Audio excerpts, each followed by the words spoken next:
إن الحمد لله الذي بنعمته تتم الصالحات الذي علم القرآن وأكرمنا بالإسلام وأنعم علينا بالإيمان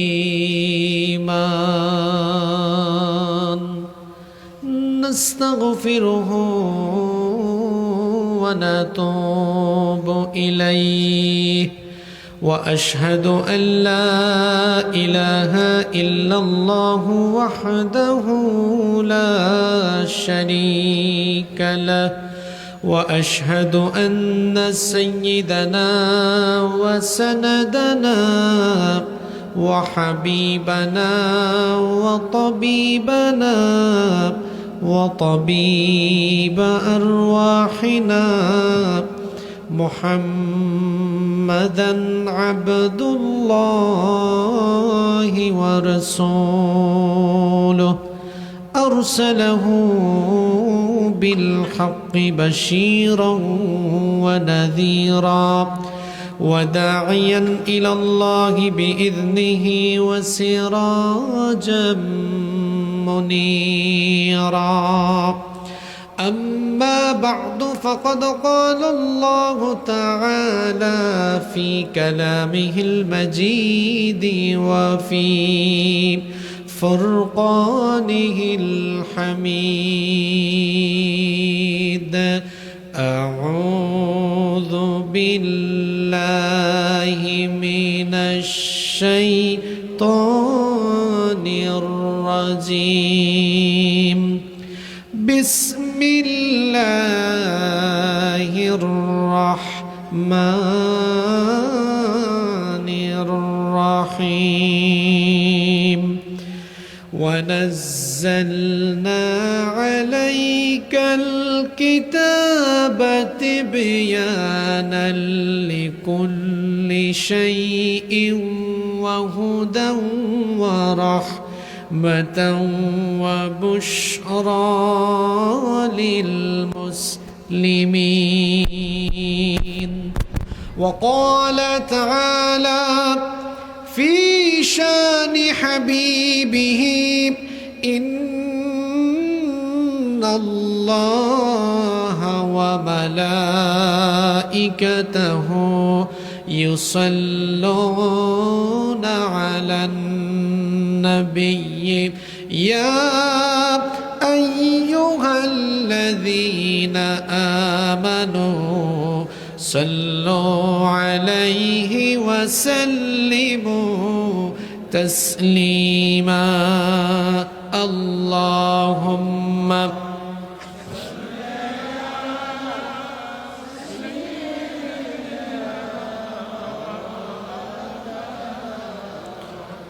وعلى آل سيدنا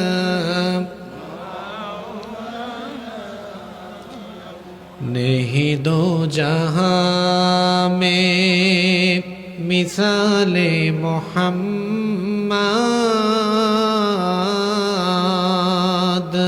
जमाले खुदा है कमाले मोहम्मद नहीं दो जहां में मिसाले मोहम्मद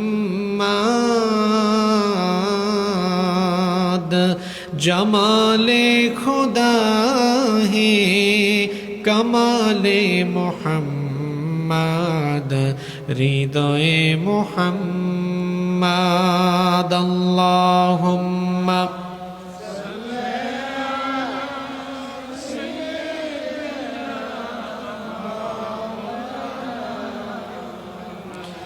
وعلى آل سيدنا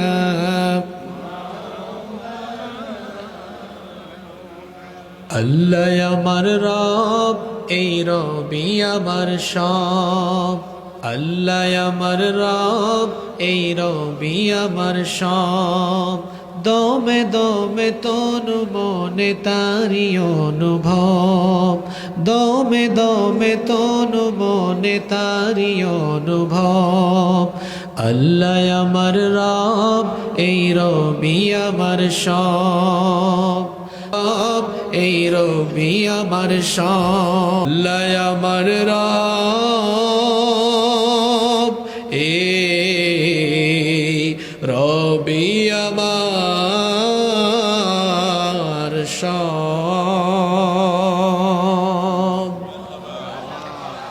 বাংলাদেশের ঐতিহ্যবাহী কুমিল্লা জেলার ব্রাহ্মণপাড়া উপজেলায় চান্দলায় অবস্থিত সিরাতুন নবী সাল্লাল্লাহু আলাইহি ওয়াসাল্লাম ফাউন্ডেশনের উদ্যোগে আয়োজিত 3 দিন ব্যাপী 32তম ঐতিহাসিক তাফসিরুল কোরআন মাহফিলের আজকের সমাপনী রজনীর সমাপনী অধিবেশনের মুহতারাম শ্রদ্ধাভাজন সভাপতি, বিশিষ্ট শিক্ষাবিদ, বিশিষ্ট আলেমে দ্বীন, বিশিষ্ট ইসলামী চিন্তাবিদ, উস্তাদুল উলামা ওয়াল আসাতিদা, সুলতানপুর কামিল মাদ্রাসার মুহতারাম অধ্যক্ষ ফদিলাতুশ শেখ মাওলানা কবির আহমদ সাহেব, হাইয়াহুল্লাহ ওয়া আতালাল্লাহু উমরাহ ওয়া বারাকাল্লাহু ফি হায়াতিহি ওয়া জাআলাহুল্লাহু মিনাল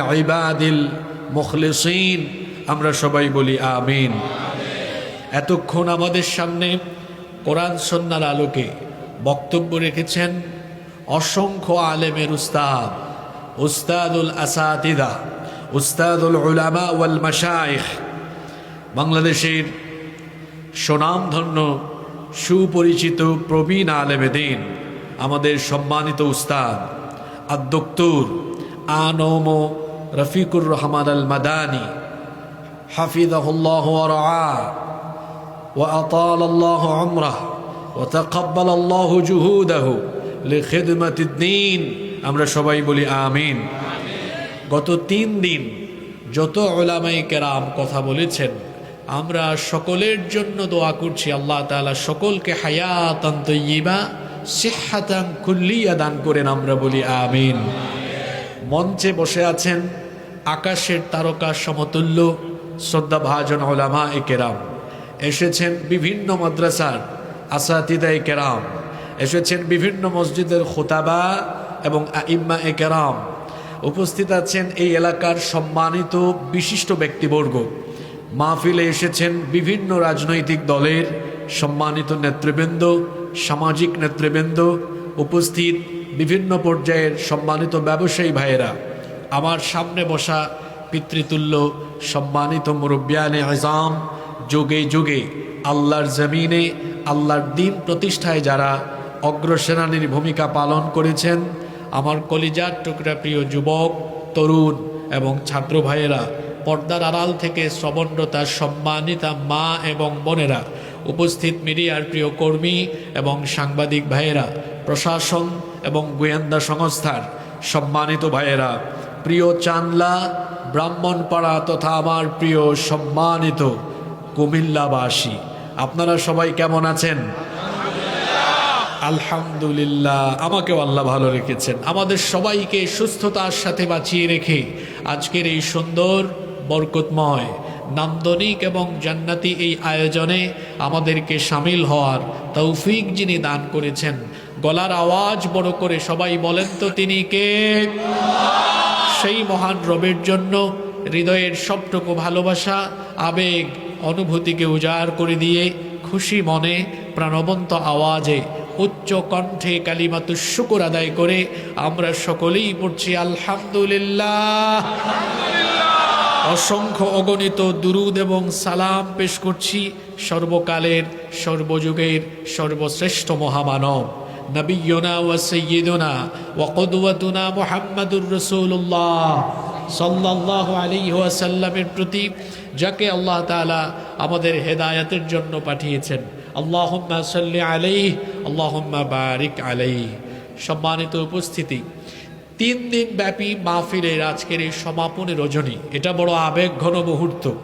কারণ মাসের পর মাস যে মাহফিলের জন্য এই এলাকায় আপনারা কষ্ট করেছেন, সেই মাহফিল কিছুক্ষণ পর মোনাজাতের মধ্য দিয়ে শেষ হতে চলেছে। যদি আমরা হায়াতে বেঁচে থাকি তো আগামী বছর আবার মাহফিলে হাজির হওয়ার সুযোগ লাভ করতে পারি। হায়াতে বেঁচে না থাকলে তো এটাই আমাদের জীবনের শেষ মাহফিল হয়ে যেতে পারে। এজন্য আজকে যেহেতু 3 দিনের শেষ দিন, বর্তমান পরিস্থিতিকে সামনে রেখে আমি এমন কিছু জরুরি কথাবার্তা আজ আপনাদের সামনে তুলে ধরবো ইনশাআল্লাহ। আমি বেশিক্ষণ কথা বলবো না, যেহেতু ঠান্ডা পড়েছে, কষ্ট দিব না। তবে এতটুকু কথা আপনাদেরকে আগে ভাগেই বলে রাখি, আজকে অল্প কয়েক মিনিট যে কথাবার্তা হবে এগুলো সচরাচর কোনো মাহফিলে আপনারা শুনেন না। এরকম কিছু ব্যতিক্রমী কথাবার্তা, এরকম কিছু ব্যতিক্রমী পয়েন্ট আজকে আমার আলোচনার ভেতরে রয়েছে।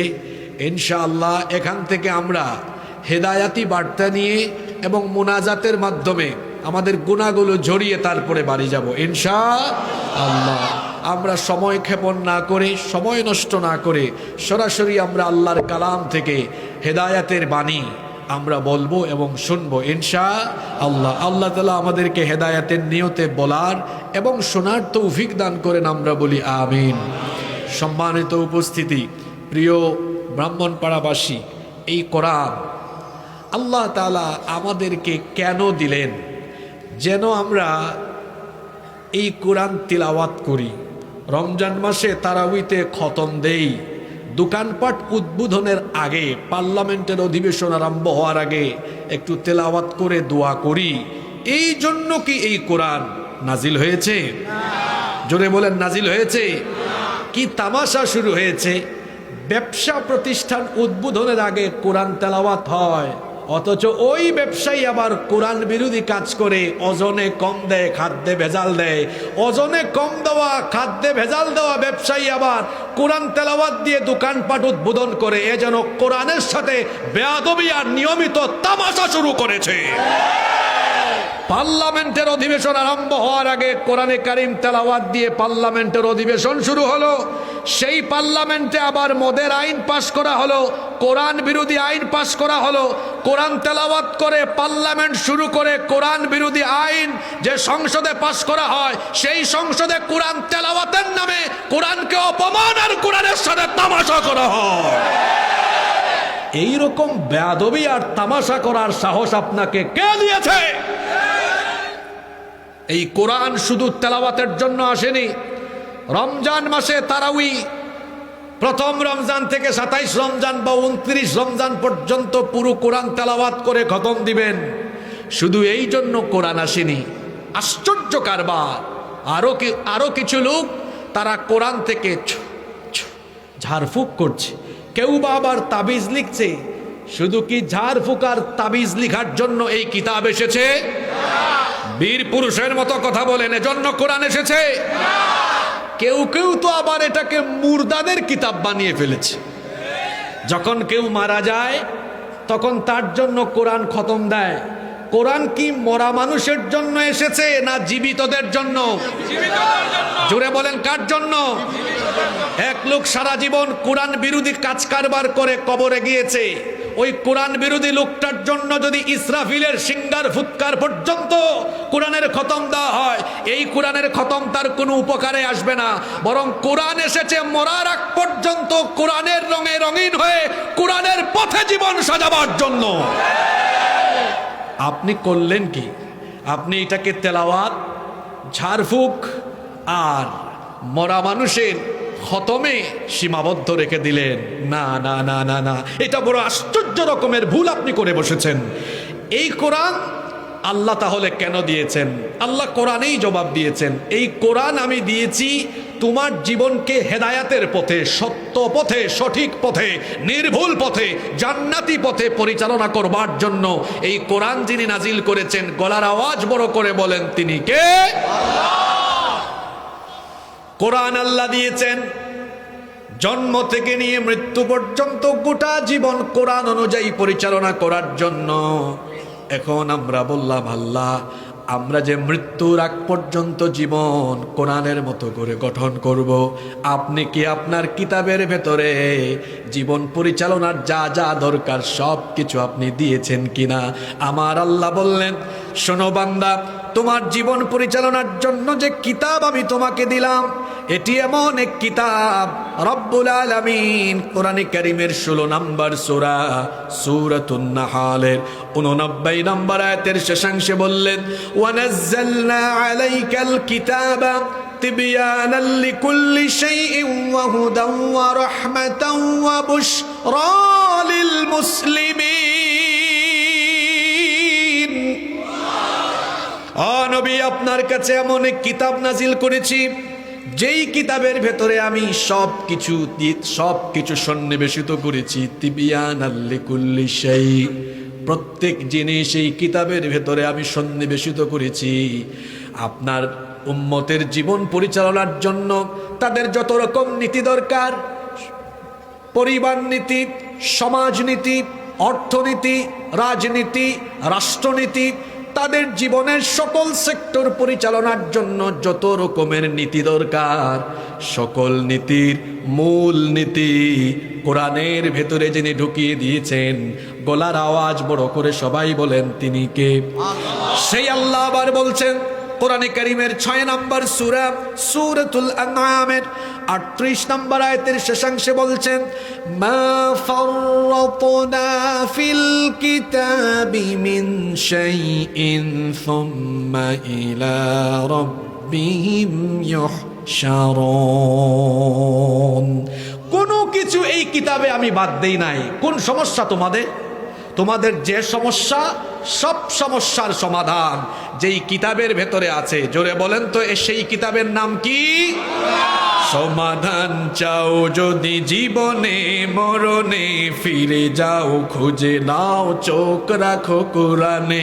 সমাধান চাও যদি জীবনে মরণে, ফিরে যাও খুঁজে নাও চোখ রাখো কোরআনে। তবেই পাবে সুখ শান্তির ঠিকানা, তবেই পাবে সুখ শান্তির ঠিকানা, যদি মেনে নাও তুমি মনে প্রাণে। সমাধান চাও যদি জীবনে মরণে, ফিরে যাও খুঁজে নাও চোখ রাখো কোরআনে। সব সমস্যার সমাধান কোরআনে আছে না নাই? যারা বলে না তাদের কি সন্দেহ আছে নাকি? আছে না নাই? আপনাদের দেশের 5টা সমস্যা, যেই সমস্যা সমাধান হলে আপনাদের দেশ বদলাবে, এই 5টা সমস্যার সমাধানের কথা আজকে কোরআন থেকে বলবো ইনশাআল্লাহ। 5 কথায় ওয়াজ শেষ। কয় কথায়? এটা আপনারা নোট ডাউন করবেন। খতিব সাহেবরা পারলে আগামী কয়েক জুমায় বয়ান করবেন। এই কথাগুলো পাড়ায় পাড়ায়, গ্রামে গ্রামে, ঘরে ঘরে আপনারা পৌঁছে দিবেন। পারবেন তো ইনশাআল্লাহ? কেউ যদি পারেন পুরা বক্তব্য শুনে শুনে একেবারে বই আকারেও লিখে দিবেন, কোনো অসুবিধা। 5টা সমস্যা যেগুলো আপনাদের দেশের মৌলিক সমস্যা, এই সমস্যার সমাধান এই কোরআনে আছে না নাই? ভালো করে শোনেন, মানুষকে যতই ওয়াজ করেন, মানুষের পেটে আগে খাবার দিতে হয়। আপনাদের দেশের 1 নম্বর সমস্যা অর্থনৈতিক সমস্যা। আপনাদের দেশে বেকার লোকদের সংখ্যা কম না বেশি? একটা সমাজে অপরাধ কখন বাড়ে? চুরি, ডাকাতি, ছিনতাই, চুরি, ডাকাতি, ছিনতাই, চাঁদাবাজি, লুটপাট, এগুলো কখন বাড়ে? যখন ছেলেপেলেদের পকেটে পয়সা ঢুকে না। এগুলো কারা করে? বেশিরভাগ ক্ষেত্রে 20 থেকে 35-40 বয়সী মানুষেরা এই অপরাধে যুক্ত হয়। আপনাদের দেশে এই বয়সী লোকেরা বেকার থাকে।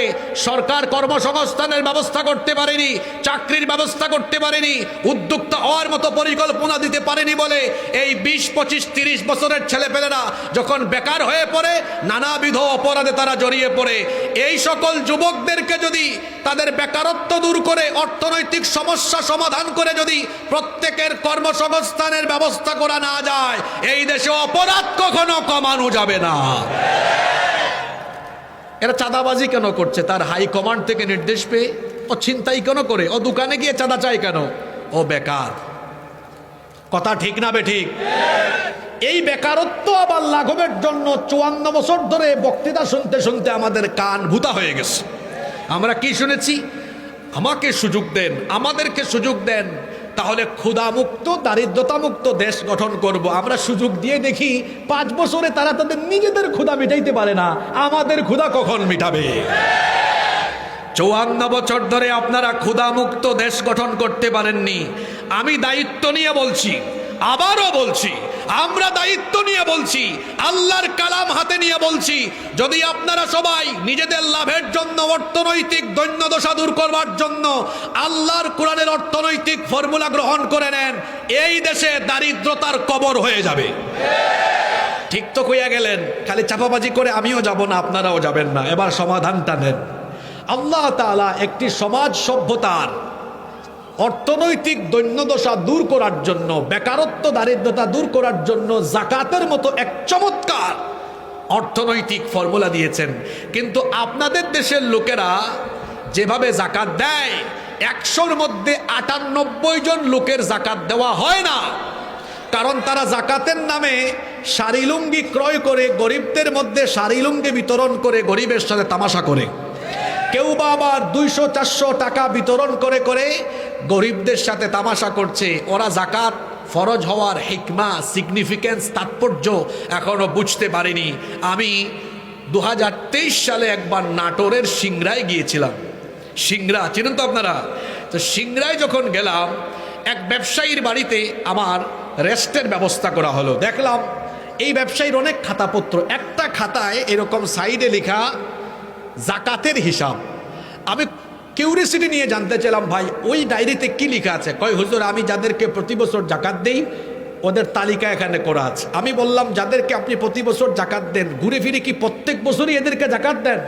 বলল হ্যাঁ। আমি বললাম, আপনি তো যাকে জাকাত দিবেন ওর পরিস্থিতি তো পরবর্তী বছর ওই জায়গায় যাওয়ার কথা, যাতে সে আর জীবনেও জাকাত খাওয়ার জায়গায় না থাকে। আপনি তো জাকাত ফরজ হওয়ার উদ্দেশ্য বুঝতে পারেননি। আপনি যাকে জাকাত দিবেন সে আর পরবর্তীতে জাকাত খাবে না, বরং সে তার অর্থনৈতিক সচ্ছলতা নিয়ে আসবে, দৈন্যদশা দূর হবে। আমরা এই সিস্টেমটা বুঝি না। রব্বুল আলামিন সমাজের বেকারত্ব, দারিদ্রতা, অর্থনৈতিক দৈন্যদশা দূর করার জন্য জাকাতের যে চমৎকার ফর্মুলা দিয়েছেন, সেটা যদি আমরা সেন্ট্রালি, রাষ্ট্রীয়ভাবে কালেকশন করে আবার সেন্ট্রালি ডিস্ট্রিবিউট করতে পারি, তাহলে আপনার দেশে দারিদ্রতার কবর হয়ে যাবে। এজন্য তো রব্বুল আলামিন কোরআনে কারীমের সূরা হজের মধ্যে কি সুন্দর করে বলেছেন শুনেন। কোরআনে কারীমের 22 নম্বর সূরা, সূরাতুল হজের 41 নম্বর আয়াতে আল্লাহ বলছেন, আল্লাযীনা مكناهم في الأرض أقاموا الصلاة وآتوا الزكاة وأمروا بالمعروف ونهوا عن المنكر ولله عاقبة الأمور। আল্লাহ তাআলা বলছেন, আমি যদি মুমিনদেরকে জনপদ পরিচালনার দায়িত্ব দিই, 1 নম্বরে তারা সালাত কায়েম করবে, এরপরে তারা জাকাত আদায় করবে। এখানে নামাজের সাথে কিসের কথা বলা হয়েছে? কোরআনে কারীমের যত জায়গায়, যত আয়াতে আল্লাহ নামাজের কথা বলেছেন, তত জায়গায় আল্লাহ নামাজের সাথে জাকাতের কথা বলেছেন। কেন? নামাজ দিয়ে রুহের খোরাক পাওয়া যায়, নামাজ দিয়ে আত্মা পরিশুদ্ধ হয়, আর জাকাত দিয়ে গোটা সমাজের অর্থনৈতিক সমস্যা দূরীভূত হয়ে গোটা সমাজ অর্থনৈতিকভাবে সমৃদ্ধ হয়। এজন্য আল্লাহ যেখানে সালাত সেখানেই জাকাতের কথা বলেছেন। এবার আমার দিকে তাকান, কিভাবে জাকাত দিলে পরে একটা সমাজের অর্থনৈতিক সমস্যা দূর হয়। সবার কি মনোযোগ আছে? না এই আওয়াজে হবে না, মনোযোগ আছে? আমার দিকে তাকান, এটা নতুন কথাবার্তা শুনতেছেন এখন যেটা বলবো। মনে করেন এই চান্দলায় এখন এই মুহূর্তে মঞ্চে আমরা যারা বসে আছি, আমরা এখানে যারা আছি, আমাদের যাদের উপর নেশাব পরিমাণ মাল আছে, আমাদের যাদের কাছে জাকাত ফরজ, আমাদের কয়েকজনের কাছ থেকে জাকাতের টাকা এখানে আমরা এক জায়গায় এই টেবিলের উপর জমা করলাম। এর পরিমাণ হলো মনে করেন 2 লক্ষ টাকা। এখন এই 2 লক্ষ টাকা আমরা চাইলে মোট 400 জন মানুষের মধ্যে বিতরণ করতে পারবো, যদি 500 করে দেই। এখন এই 2 লক্ষ টাকা 500 করে জন প্রতি দিলে, 400 জনকে দিলে এই গরিব মানুষগুলা কি ধনী হয়ে যাবে? এক বেলা খাবে, পরের বেলা আবার উপোস থাকবে। কিন্তু আমরা যদি এই 2 লক্ষ টাকা 400 জন মানুষকে না দিয়ে এই এলাকার একজন বিধবা বোনকে একটা সেলাই মেশিন কিনে দিলাম, বোন আপনার পরিবারটা চালান, ওই পরিবার চলার মতো অবস্থা হবে কিনা? আরেকজন ভাই, তার পরিবার বড় অসচ্ছল, খাইতে পারে না, চলতে পারে না, এই যে ব্যাটারি চালিত একটা অটোরিকশা তারে কিনে দিলাম। আরেকজনকে মনে করেন অল্প স্বল্প টাকা পয়সা আছে, অল্প টাকা দিলে একটা ছোট ব্যবসা শুরু করতে পারে, দিলাম। কাউকে হাঁসের খামার, মুরগির খামার, এরকম ছোট ছোট কাজে লাগাই দিলাম। এখন বলেন তো 2 লাখ টাকা 400 জনকে দিলে ফায়দা না 3-4 জনকে দিলে ফায়দা? যে 3-4 জনকে দিব ওরা আর আগামী বছর যাকাত খাবে না। এটা তো চান্দার উদাহরণ। মনোযোগ আছে সবার? এখন যদি আপনারা সবাই মানুষের আইন বাদ দিয়ে কোরআনের আইন মেনে নেন, তাহলে একটা নতুন মন্ত্রণালয় হবে, যেই মিনিস্ট্রির নাম হবে জাকাত মিনিস্ট্রি। সেখানে ইসলামী অর্থনীতিতে বিশেষজ্ঞগণ মন্ত্রণালয় পরিচালনা করবেন। 90% মুসলমানদের সম্পদের হিসাব সরকারের কাছে থাকবে। নিসাব পরিমাণ মাল যাদের কাছে আছে, বছর শেষে তার মোবাইলে মেসেজ আসবে, মিস্টার আবুল কালাম, এবছর আপনার জাকাতের টাকা আসছে 12,900, এটা নিয়ে জমা করেন। আপনার সংশ্লিষ্ট পার্শ্ববর্তী অফিসে নিয়ে দেন। এখন সারা দেশের জাকাতের টাকা জমা হচ্ছে গিয়ে কয় জায়গায়? আরে কথা বলেন, কয় জায়গায়? যখন ব্যাপারটি রাষ্ট্রীয় হয়ে যাবে তখন তো এর পরিমাণ কয়েক হাজার কোটি টাকায় গিয়ে দাঁড়াবে। কিন্তু আমি বোঝানোর জন্য একটা ছোট্ট অ্যামাউন্ট ধরছি। মনে করেন এই 2025-26 অর্থ বছরে সরকারের জাকাত কোষাগারে গিয়ে জমা পড়ল যার পরিমাণ হলো 140,000 কোটি টাকা। টাকাটা কি বেশি? আপনাদের কুমিল্লার মানুষ যে ধনী, কুমিল্লা দিয়ে এটা কাভার হয়ে যাবে। কিন্তু আমি বোঝানোর জন্য বলছি, মাত্র 140,000 কোটি টাকা। সরকার এবার কি করলো? চিরুনি অভিযান দিল। জেন জি এর ভাইয়েরা এখানে আসে না নাই? তোমাদের পকেটে পয়সা নাই তো, এই জন্য মাঝে মাঝে ওই নেতা ওই নেতার পিছে দৌড়াও, 500 আর 1000 টাকা পাওয়ার জন্য তার চামচামি করো। তোমার যৌবন কারো চামচামির জন্য দেওয়া হয় নাই। আমাদের তারুণ্য, যৌবন, রক্ত, ঘাম কোন নেতা নেত্রীর চামচামির জন্য নয়। এই তারুণ্য আর যৌবন দেওয়া হয়েছে আল্লাহর জমিনে, আল্লাহর কোরআনের রাজ কায়েমের জন্য। আর বা কেমনে? পকেটে তো পয়সা ঢোকান দরকার। কোরআনের ফর্মুলা শুনো। এবার সরকার কি করলো? 70 লক্ষ যুবকের একটা তালিকা করলো যারা বেকার, যাদের কোনো কাজ কাম নাই, সারা দেশে 64টা ডিস্ট্রিক্ট থেকে। ধাপে ধাপে সরকার এদেরকে ঢাকায় নিয়ে আসলো, এনে প্রত্যেক ছেলের হাতে 2 লাখ টাকা। এই ছেলেরা যারা তরুণ ছাত্র, শোনো ভাইরা, দিল, এই নাও 2 লাখ টাকার চেক।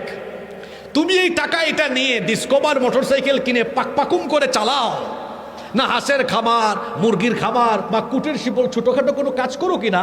প্রত্যেকটা উপজেলায় আমাদের অডিট অফিসার আসে, তারা এটা মনিটরিং করবে, পর্যবেক্ষণ করবে।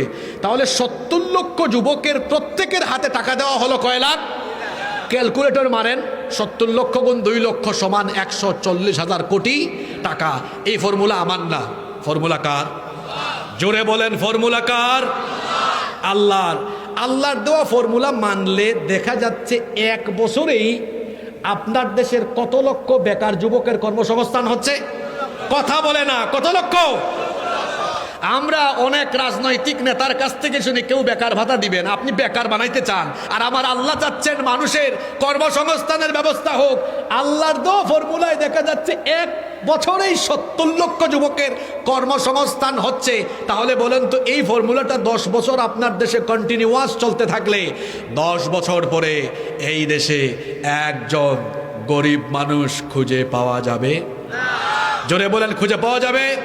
তো 54 বছর ধরে আপনারা মানুষের তৈরি করা আইন সংসদে রেখে রেখে বক্তৃতা করে করে আমাদের সাথে আপনারা প্রতারণা করেছেন। আপনারা বলেছেন ক্ষুধামুক্ত, দারিদ্রতামুক্ত দেশ গঠন করবেন, কিন্তু আমরা দেখেছি ক্ষমতায় গিয়ে আপনারা আঙ্গুল ফুলে কলা গাছ হয়ে আমাদের সম্পদ লুটপাট করে বিদেশে পাড়ি জমিয়েছেন। আপনারা আমাদের সাথে প্রতারণা ছাড়া কিছুই করতে পারেননি। আপনারা ক্ষুধামুক্ত, দারিদ্রতামুক্ত বাংলাদেশ গঠন করতে পারেননি। আমরা চ্যালেঞ্জ করে বলছি, আমাদেরকে দায়িত্ব দিয়ে দেখেন, আল্লাহর দেওয়া কোরআনের ফর্মুলা দিয়ে 10 বছরে বাংলাদেশের অর্থনৈতিক অবস্থাকে বদলাইয়া দেওয়া হবে। এটা কি চাপাবাজি করলাম নাকি? যারা শুনে নাই এরা ইউটিউব থেকে আবার ব্যাকে গিয়ে কথাগুলো শুনবে, যে কথাগুলো কি বলছে, কি ফর্মুলা দিয়ে গেল। আমার ভাইরা বেকার, চাকরি নাই, পকেটে পয়সা নাই, বেকার হয়ে পড়ে আছে। 32 বছর 35 বছর বিয়ে করতে পারে না, বেকার। এই বেকারত্ব দূর হবে কেমনে? শুনে রাখুন, কুমিল্লার মানুষেরা, কুমিল্লার মুসলমানেরা যদি অর্থনৈতিক দৈন্যদশা দূর করে একটি স্বনির্ভর সচ্ছল সমৃদ্ধ বাংলাদেশ গঠন করতে চান, মানুষের তৈরি করা আইনকে লাথি দিয়ে বঙ্গোপসাগরে ফেলে দিয়ে আল্লাহর কোরআনের আইনকে গ্রহণ করে নিতে হবে। আপনারা রাজি আছেন না নাই? তাহলে আপনাদের দেশের কোন সমস্যাটা জরুরি? কথা বলতেছেন না। বেকারত্ব, অর্থনৈতিক সমস্যা আছে আপনাদের দেশে। এই সমস্যা দূর করার অর্থনৈতিক ফর্মুলা কোরআনে আছে না নাই? জোরে বলেন আছে না নাই? 2, কথা কিন্তু শেষ হয়ে যাচ্ছে, বলছি না আজকে মোনাজাত হবে, কারণ 3 দিনের মাহফিল, একটু আবেগঘন মোনাজাত হবে, ওয়াজ শর্ট হবে, কিন্তু কম কথায় বরকত বেশি থাকে যদি বুঝতে পারেন। 2, আপনাদের দেশের আরেকটা মারাত্মক সমস্যা আছে, সেটা হলো এই দেশের ন্যায় বিচারের সমস্যা আছে। এই দেশে ক্ষমতা আর টাকা আছে যার, আইন না না না না আইনের কোনো বালাই নাই তার। যার টাকা আছে ক্ষমতা আছে, আইন তার পায়ের নিচে থাকে। যার টাকা নাই ক্ষমতা নাই, তার আইনের কিছুই নাই। একবার আমার পাসপোর্টে ভুল হয়েছিল, এই পাসপোর্টটা কারেকশনে পাঠাইয়া প্রথমবার আমার কাছে পয়সা দাবি করেছে। আমি বলছি 1 টাকাও দিব না। ঘুষ দেওয়াও অন্যায়, নেওয়াও। ওই ডিজি পাসপোর্ট অফিসের প্রধান যে, ওরে কি বলে জানি, ডিজি তো বলে না, আর কি জানি বলে, ওর সাথে আমি তর্ক করলাম, বললাম আমি তো হুজুর মানুষ, এটা আমি করব না। পরবর্তীতে এটা ঠিক হয়ে আসছে, লম্বা একটা সময় লাগছে। আপনাদের অনেকের আইডি কার্ডের সমস্যা হয় না? কয় চক্কর যাওয়া লাগে? জোরে বলেন। হ্যাঁ, আমার বাবা ফায়ার হয়ে গেছেন, দেখছেন? তার মানে উনি কষ্ট পাইছে। বসেন, শোনেন, কয় চক্কর যাওয়া লাগে? আর মামু জোরে বলেন। আর ক্ষেত্র বিশেষে দেখা যায় কয়েক ঘন্টায় হয়ে যায়। আপনাদের দেশের আইন কি সমান? জোরে বলেন, আইন কি সমান? তাহলে যারা বলে আইন সবার জন্য সমান, এটা একটা মারাত্মক প্রতারণা। 16 দিন হয়ে গেল আমার ভাই শহীদ শরীফ উসমান হাদি, তার পরিবার এখনো ন্যায় বিচার পায়নি। আমরা সরকারের কাছে জানতে চাই, কেন আমার ভাই এখনো ন্যায় বিচার পেল না? কেন তার খুনিদেরকে এখনো ধরা গেল না? জাতি তার পরিষ্কার উত্তর জানতে চায়। স্বরাষ্ট্র উপদেষ্টা, আইন উপদেষ্টার কাছে এই জাতির লোকদের প্রশ্ন, কেন এখনো তাদেরকে গ্রেফতার করা হলো না? তাহলে কি উপরে উপরে মশারি ফেলাইয়া, মশারি উপর থেকে ফেলে যেমন মশারির তলার লোককে মশা থেকে বাঁচানো হয়, আপনারাও কি এইরকম উপর থেকে মশারি ফেলাইয়া অপরাধীদেরকে বাঁচাতে চাচ্ছেন নাকি? এটা আমাদের আজকে প্রশ্ন। অপরাধী কোথায় গেল? কেন তাকে ধরা হলো না? আমার ভাই শরীফ উসমান মরে গিয়েও অমর, বেঁচে আছে, এখনো বেঁচে আছে। মরে গিয়েও এখনো বেঁচে আছে। কোথায়? আমাদের হৃদয়ে বেঁচে আছে। ঠিক না বে ঠিক? আর যারা আল্লাহর পথে জীবন দেয়, তারা কি কখনো মরে? আল্লাহর পথে যারা জীবন দিল, তাদেরকে মৃত বলো না। কোরআনের পথে যারা শহীদ হলো, তাদেরকে মৃত বলো না। ন্যায়ের পথে যারা জীবন দিল, তাদেরকে মৃত বলো না।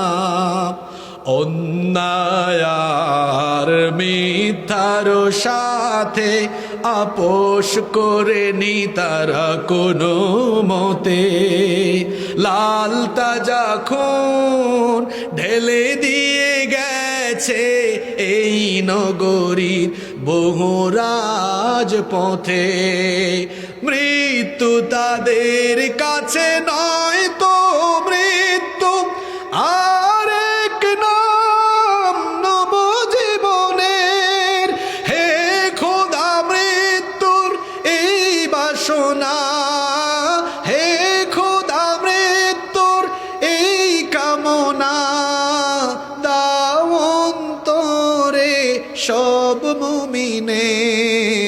তাদেরকে মৃত বলো না।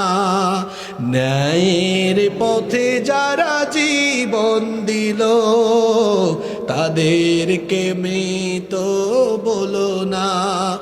ইনসাফের পথে যারা শহীদ হলো তাদেরকে মৃত বলো না। এরা কখনো মারা যায় না, এরা মরেও মানুষের হৃদয়ে অমর হয়ে বেঁচে থাকে। এরা কখনো ইতিহাসের পাতা থেকে হারায় না। শহীদ শরীফ উসমান আমার ভাইয়ের নাম ইতিহাসের পাতায় স্বর্ণাক্ষরে সারা জীবন লেখা থাকবে। অথর্ব উপদেষ্টা বলে শহীদ শরীফ উসমানের হত্যাকারীকে ধরিয়ে দিতে পারলে 50 লক্ষ টাকা পুরস্কার দেওয়া হবে।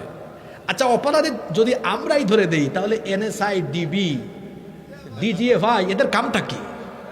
পুলিশের কাজটা কি? আমাদের পয়সায় বেতন খেয়ে, আমাদের পয়সায় রেশন ভোগ করে যদি আমাদেরকে নিরাপত্তা দিতে না পারেন, ওই জায়গায় থাকার আপনাদের কোনো যোগ্যতা নাই। বিজিবি সীমান্তে কি চৌকিদারি করে? শুনলাম পাশের দেশে অনেকে চলে যায়। কি করেন ওখানে আপনারা? এদেশে আইন শৃঙ্খলা বাহিনী রাষ্ট্র তাদেরকে নিয়োজিত করেছে জননিরাপত্তার জন্য। আজকে আমরা কি দেখতে পাচ্ছি? জননিরাপত্তা বিঘ্নিত হচ্ছে, জননিরাপত্তা বিঘ্নিত হচ্ছে। আমার ভাই শরীফ উসমান 15-16 দিন হয়ে গেল, এখনো তার খুনির কোনো হদিস পাওয়া গেল না, তাকে গ্রেফতার করা হলো না। সরকারকে বলছি, যদি আমার ভাই শরীফ উসমান বিন হাদি তার খুনিদেরকে অতি শীঘ্রই গ্রেফতার করে বিচারের আওতায় নিয়ে না আসতে পারেন, তাহলে এই দেশের জনগণ চুপ করে বসে থাকবে না। একেবারে আপনাদের সচিবালয় পর্যন্ত ঘেরাও করে অবরুদ্ধ করে দেওয়া হবে। আর ইন্ডিয়ান যত লেসপেন্সার, ভারতীয় সেবাদাস, ভারতের পা চাটা যত গুলামেরা, তারা যদি মনে করে যে উসমানের মতো বিপ্লবী কণ্ঠস্বরগুলোকে তারা থামিয়ে দিবে, এই দেশে তাদের এজেন্ডা আবার পুনঃবাস্তবায়নের প্রচেষ্টা তারা চালাবে, তো আমরা বলবো ভাই, তোমাদের এই স্বপ্ন দেখতে দেখতে স্বপ্ন দুষ হয়ে তোমাদের স্বপ্ন দুঃস্বপ্নে পরিণত হয়ে যাবে।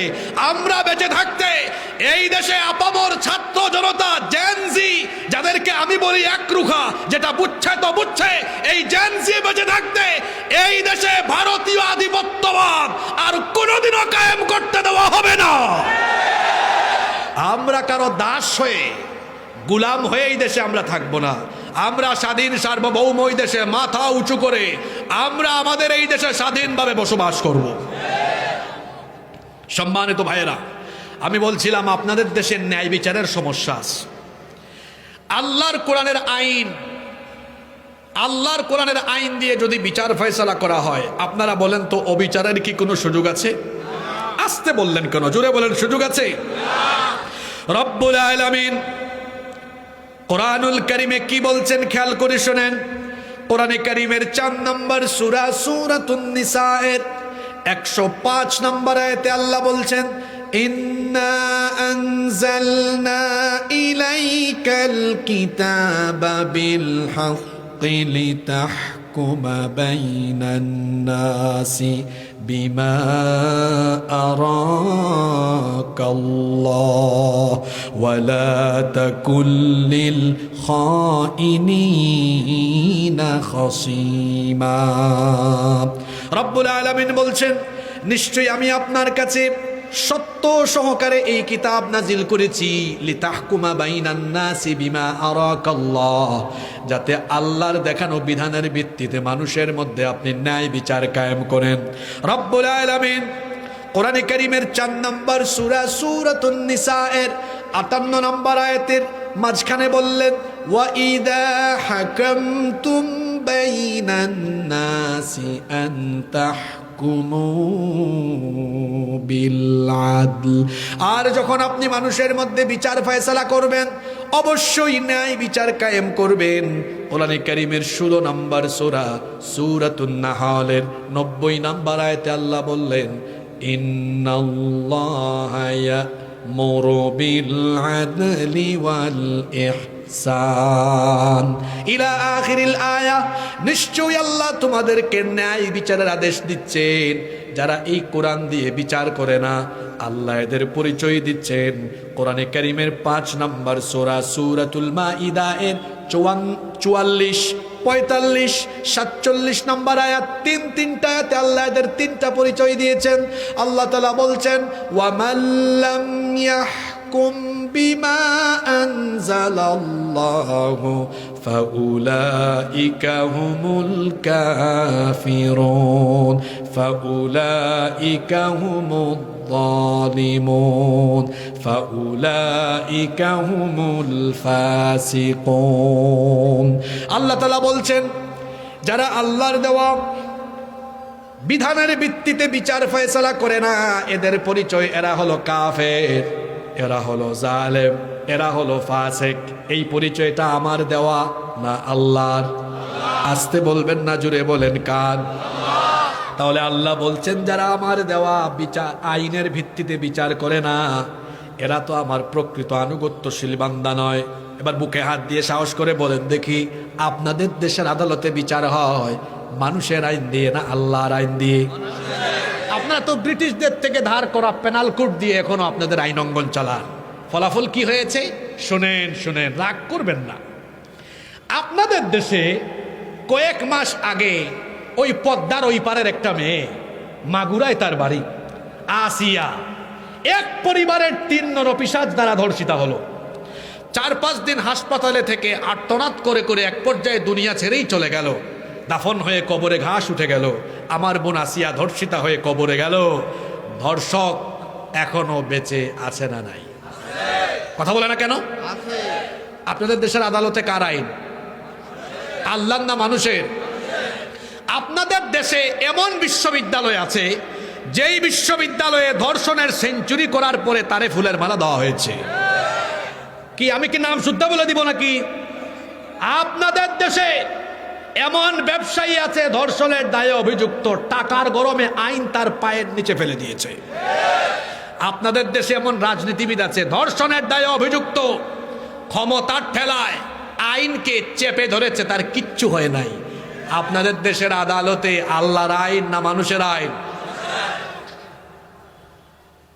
যে আইন থাকলে পরে ধর্ষিতা কবরে চলে যায়, ধর্ষক বেঁচে থাকে, যেই দেশে এমন আইন থাকে যে আইনের ফলে ধর্ষিতা কবরে যায়, ধর্ষক সাদা পায়জামা পাঞ্জাবি পরিধান করে ফুলের মালা গলায় দিয়ে রাস্তায় হেঁটে বেড়ায়, যে আইন থাকলে পরে ধর্ষিতা কবরে যায় আর ধর্ষক বেঁচে থাকে, সেই আইনের মুখে আমরা জুতা নিক্ষেপ করি। জুতা নিক্ষেপ করি আমরা সেই আইনের মুখে। বলেন তো দেখি, সেই আইনের জায়গায় যদি আল্লাহর কোরআনের আইন থাকতো তো কোরআনে ধর্ষকের শাস্তি কি? রজম। এটাকে যদি একটু ওই যুবকরা বুঝার জন্য তাদের ভাষায় বলি, তাইলে লাইভ মৃত্যুদণ্ড। লাইভ মৃত্যুদণ্ড। কুমিল্লায় যদি কোনো লম্পট এই কাজ করে, জনসম্মুখে যদি তারে রজম করা হয়, তাহলে বলেন কুমিল্লায় কোনো লম্পটের আর জন্ম হবে? এক বিচার দেখে তারের মতো সোজা হয়ে যাবে। তাহলে বলেন তো, এই দেশের নারী অধিকার, নারীদেরকে সুরক্ষা সিকিউরিটি দিয়ে নারী অধিকার প্রতিষ্ঠার জন্য, সকল ক্ষেত্রে ন্যায় বিচার প্রতিষ্ঠার জন্য মানুষের আইন উত্তম না আল্লাহর আইন উত্তম? আল্লাহর আইন উত্তম। কিন্তু আপনাদের আদালতগুলোতে কি আল্লাহর আইন না মানুষের আইন? ভালো আছে আমার ভাই।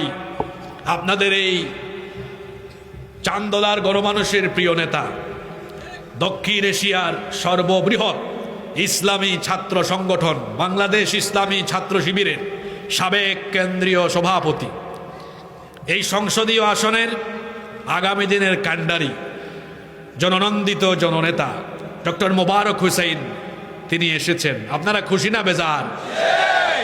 আল্লাহ আমার ভাইকে জনকল্যাণে কবুল করে নেন, জনগণের খাদেম হিসাবে কবুল করেন। আমি বলছিলাম, ন্যায় বিচার প্রতিষ্ঠার জন্য মানুষের আইন উত্তম না আল্লাহর আইন উত্তম? এই দেশ স্বাধীন হয়েছে 54 বছর, 32 বছর 2 আন্টি শাসন করেছেন, 22 বছর অনেক কাকু অনেক চাচারা মিলে চালাইছেন, 32 বছর 2 আন্টি ছিলেন, আবার এট এ টাইম প্রধানমন্ত্রী, বিরোধী দলীয় নেত্রী, স্পিকার, পররাষ্ট্র, স্বরাষ্ট্র, শিক্ষা মন্ত্রণালয়ের মতো গুরুত্বপূর্ণ মন্ত্রণালয়ে নারীদের হাতে ছিল। তারপরেও কি নারী নির্যাতন কলেজে, বিশ্ববিদ্যালয়ে নারীদেরকে লাঞ্ছনা কমে গিয়েছে না বেড়েছে? তাহলে বোঝা গেল মানুষের তৈরি করা আইন দিয়ে নারীদেরকে সুরক্ষা দেওয়া যাচ্ছে না। মানুষের তৈরি করা আইন থাকার ফলে আমার ভাই শরীফ উসমান দুনিয়া থেকে চলে যাওয়ার 16 দিন পরেও বিচার হচ্ছে না। এমনও অনেক ভুক্তভোগী পরিবার আছে, কয়েক বছর হয়ে গিয়েছে ন্যায় বিচার পায়নি। আল্লাহর কালাম হাতে নিয়ে বলছি, মানুষের তৈরি করা আইন থাকলে ফলে বিচার শুধু পয়সাওয়ালারা, ক্ষমতাওয়ালারাই পায়, গরিবেরা পায় না।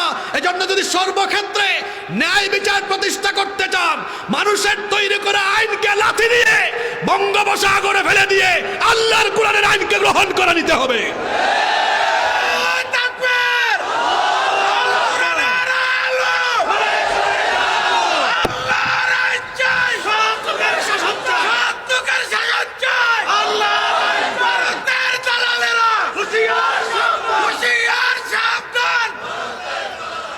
আমাকে গত পরশুদিন নরসিংদীতে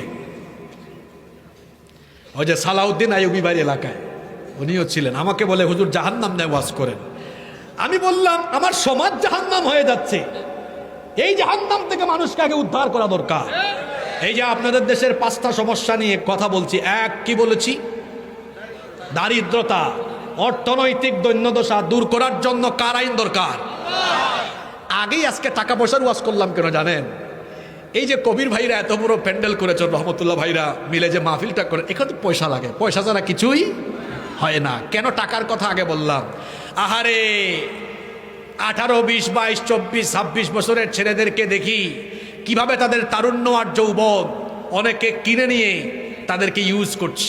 আমার যুবক ভাইদেরকে আমি জিজ্ঞেস করতে চাই, আমাদের শরীরে যে শক্তি সামর্থ্য, আমাদের যৌবন আর তারুণ্যের শক্তি দিয়েছেন কে? আজ আমাদের এই তারুণ্য আর যৌবনের শক্তি অনেকে তাদের নিজেদের স্বার্থে ব্যবহার করতে চায়। দেখা যায় আমাদের পকেটে 500, 1000 টাকা ঢুকায় দিয়া, আমাদেরকে পদ পদবীর লোভ দেখায়া, তারপরে সামনে পিছনে মোটরসাইকেল শুডাউন করাইয়া আমাদেরকে চামচার মতো ব্যবহার করতে চায়। যুবক ভাইদেরকে বলছি, you have to personality, be a prestigious person, ব্যক্তিত্ববান হন। এই যৌবন আর তারুণ্য কোনো নেতা নেত্রীর চামচামি করার জন্য দেওয়া হয় নাই। এই যে আমার শরীর থেকে ঘাম বেরোচ্ছে, আমাকে কেউ আব্বা ডাকলেও তার সামনে পিছনে ঘুরাইতে পারবে না, কারণ আমাদের শরীরের প্রতি ফোঁটা রক্ত, ঘাম মূল্যবান। এই তরুণ বয়সের ঘাম, রক্ত, শক্তি, সামর্থ্য কোনো নেতা নেত্রীর চামচামি করে আমরা উৎসর্গ করব না, বরং আমরা আমাদের তারুণ্য, যৌবন, রক্ত, ঘাম, জীবন কোরআনের মিছিলে গিয়ে আল্লাহর জমিনে আল্লাহর দ্বীন প্রতিষ্ঠায় উৎসর্গ করে বিলীন করে দিব। কোরআন আছে যেদিকে আমরা আছি, কোরআন নাই যেদিকে আমরা নাই। যুবক ভাইদেরকে আল্লাহ কথাগুলো বুঝার তৌফিক দান করেন। আমরা কোরআনের মিছিলে শামিল হব।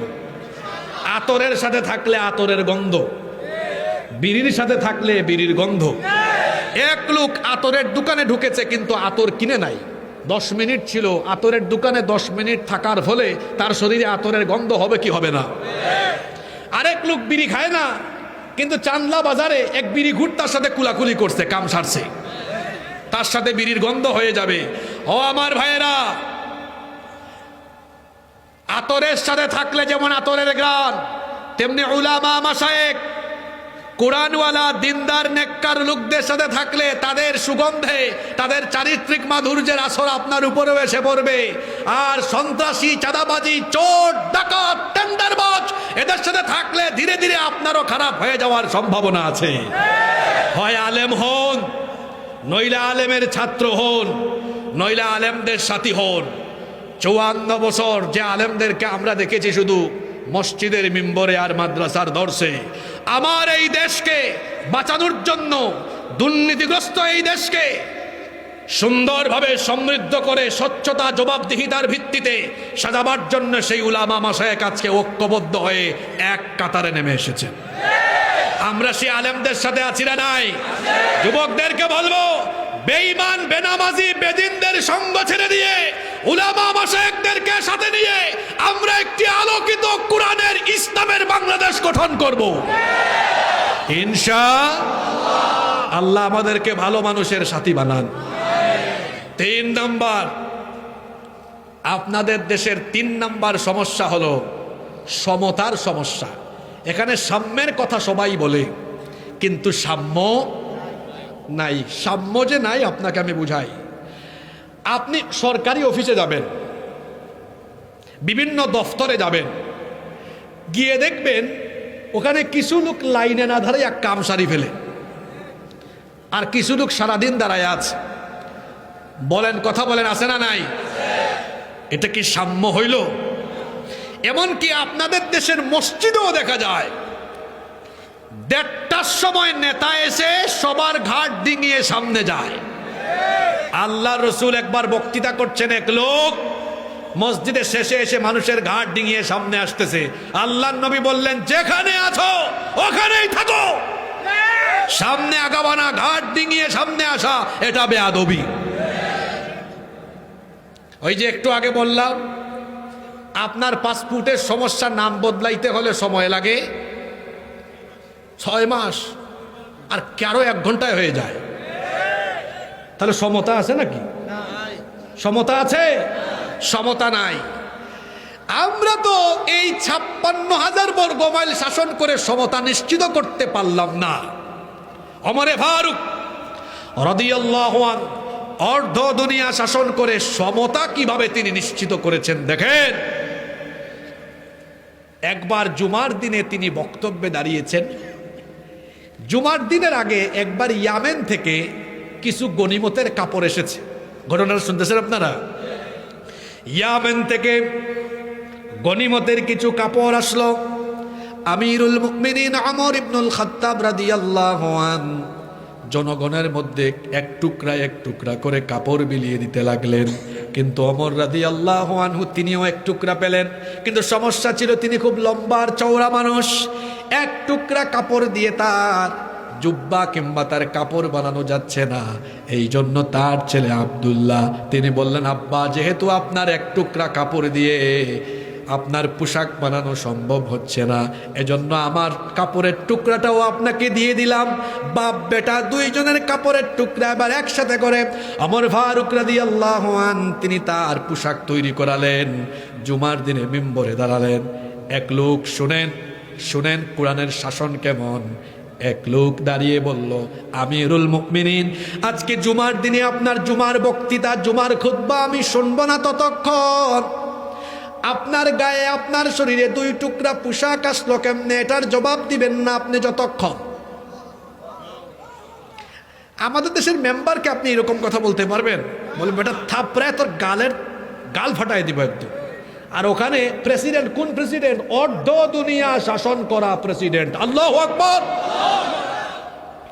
সাহাবীরা তার দিকে তাকিয়ে আছেন। ওমর ফারুক রাদিয়াল্লাহু আনহু বলেন, অবশ্যই ভাই, আমি তোমার প্রশ্নের জবাব দিব। এই প্রশ্নের উত্তর আমি না, আমার ছেলে দিবে। ওমর ফারুক রাদিয়াল্লাহু আনহুর ছেলে দাঁড়িয়ে বললেন, আমার আব্বার গায়ে 2 টুকরা যে পোশাক, ওইটা আমার 1 টুকরা, আমার আব্বার 1 টুকরা। রাগ করেন নাই, সমতা নিশ্চিত করেছেন। কোরআনের শাসন যেখানে থাকে সেখানে সমতা থাকে। আর যারা আইনের শাসন প্রতিষ্ঠা করবে, মানুষের জন্য সমতা প্রতিষ্ঠা করবে, মানুষের তৈরি করা আইন দিয়ে যারা বলে আইনকে তার নিজেদের স্বার্থে ওরা ব্যবহার করে, ওরা কখনোই সমতা নিশ্চিত করতে পারে না। কোরআনের শাসন যেখানে থাকে শাসকগণ অন্যরকম থাকে। একবার ওমর ফারুক রাদিয়াল্লাহু আনহুর সাথে দেখা করতে এসেছে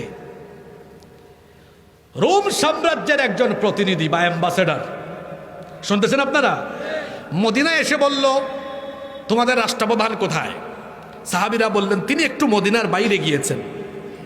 এই লোক মদিনার বাইরে গিয়ে খোঁজাখুঁজি করতে করতে দেখে অর্ধ দুনিয়ার প্রেসিডেন্ট, যার নাম শুনলেই অনেক শাসকরা থরথর করে কাঁপে, সেই ওমর রাদিয়াল্লাহু আনহু গাছতলায়, গাছের নিচে কোনো বিছানাপাতিও নাই, মরুভূমির বালিতে হাত মাথার নিচে দিয়ে বালির মধ্যে শুয়ে আছেন। কোনো সিকিউরিটি নাই, কোনো এসএসএফ স্পেশাল সিকিউরিটি ফোর্স নাই, আশেপাশে কেউ নাই, শুয়ে আছেন। রোম থেকে আসা ওই প্রতিনিধি বা অ্যাম্বাসেডার মনে করলো আশ্চর্য, যে ওমরের নাম শুনলে আমাদের রোম সাম্রাজ্যের শাসক সুদ্ধা কাঁপে, অর্ধ দুনিয়া যার কথায় উঠে আর বসে।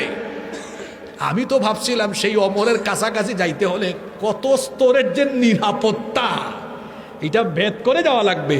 আয়সা দেখে আশেপাশে কোনো সিকিউরিটির ব্যবস্থা নাই, এমনকি কোনো দামি চেয়ারও নাই, কিচ্ছু নাই, দামি বিছানাও নাই। শুয়ে আছেন কিসের উপরে? কথা বলেন না কেন? মাথার নিচে কি? জোরে বলেন। এসে বলল, কি ব্যাপার, আপনি অর্ধ দুনিয়ার শাসক, আপনার সিকিউরিটি নাই, কিচ্ছু নাই, এখানে বালুর উপর শুয়ে আছেন, আপনার কোনো সমস্যা হবে না? তিনি বললেন, আমি তো জনগণের শাসক না, জনগণের সেবা করি, তো আমি যাদের সেবা করি তাদের কিসের ভয়? তারা আমাকে আঘাত করবে না। এই ঘটনা থেকে শিক্ষা নেন, যারা জনগণের প্রকৃত সেবা করে তারা কখনো জনগণ থেকে দূরে থাকে না, জনগণের কাছাকাছি থাকে। আপনি যখন মানুষের কাছাকাছি থাকতে ভয় পাবেন, বোঝা যাবে ভিতরে ঘাপলাস, ভিতরে কি আছে? সমস্যা আছে। আমার দেশের তরুণ সমাজ, আমার দেশের তারুণ্য, জেন জি এবং নেক্সট আলফা জেনারেশন, তারা একটি সুন্দর আলোকিত নিরাপদ বাংলাদেশ পেতে চায়। আর এই নিরাপদ, সুরক্ষিত, সাম্যের, ইনসাফের বাংলাদেশ পেতে হলে মানুষের তৈরি করা আইন নয়।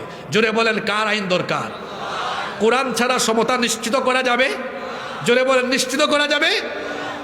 নাম্বার 4, আপনাদের দেশের 4 নাম্বার আরেকটা সমস্যা আছে, সেটা হলো এখানে সকল মানুষের অধিকার পরিপূর্ণভাবে প্রতিষ্ঠিত নয়। নারী তার অধিকার পাচ্ছে না, শ্রমিক তার অধিকার পাচ্ছে না, বিধর্মীরা এমনকি অমুসলিমরা তাদের যথাযথ অধিকার পাচ্ছে না। আল্লাহর কোরআনের শাসন যেখানে থাকে, সকল মানুষের অধিকার সেখানে সুরক্ষিত, সংরক্ষিত থাকে। এমনকি বিধর্মীরাও আল্লাহর হুকুমাতের ভিতরে থাকলে তারাও নিরাপদ থাকে, সুরক্ষিত থাকে। কারণ রব্বুল আলামিন কোরআনে কারীমের 60 নম্বর সূরা সূরাতুল মুমতাহিনা এর 8 নম্বর আয়াতে বললেন, লা ইয়ানহাকুমুল্লাহু আনিল্লাযীনা লাম ইউকাতিলুকুম ফিদ الدين ولم يخرجوكم من دياركم أن تبروهم وتقسطوا إليهم إن الله يحب المقسطين। আল্লাহ তাআলা বলছেন, দিনের ব্যাপারে যারা তোমাদের সাথে যুদ্ধে জড়ায়নি এবং যারা তোমাদেরকে ঘর বাড়ি থেকে বিতাড়িত করেনি, সেই সকল অমুসলিমদেরকে তোমরা কষ্ট দিও না, তাদের উপর জুলুম করো না, তাদের উপরে কোনো ধরনের অবিচার করো না। আল্লাহ তাআলা বললেন, খবরদার অমুসলিমদের উপরে জুলুম করো না, অবিচার করো না। আবার অন্য আয়াতে আল্লাহ বলেছেন, অমুসলিমদের উপাস্যকে, দেবতাকে গালি দিও না। যদি তুমি তাদের দেবতাকে গালি দাও, অজ্ঞতাবশত তারাও তোমার রবকে গালি দিয়ে দিবে।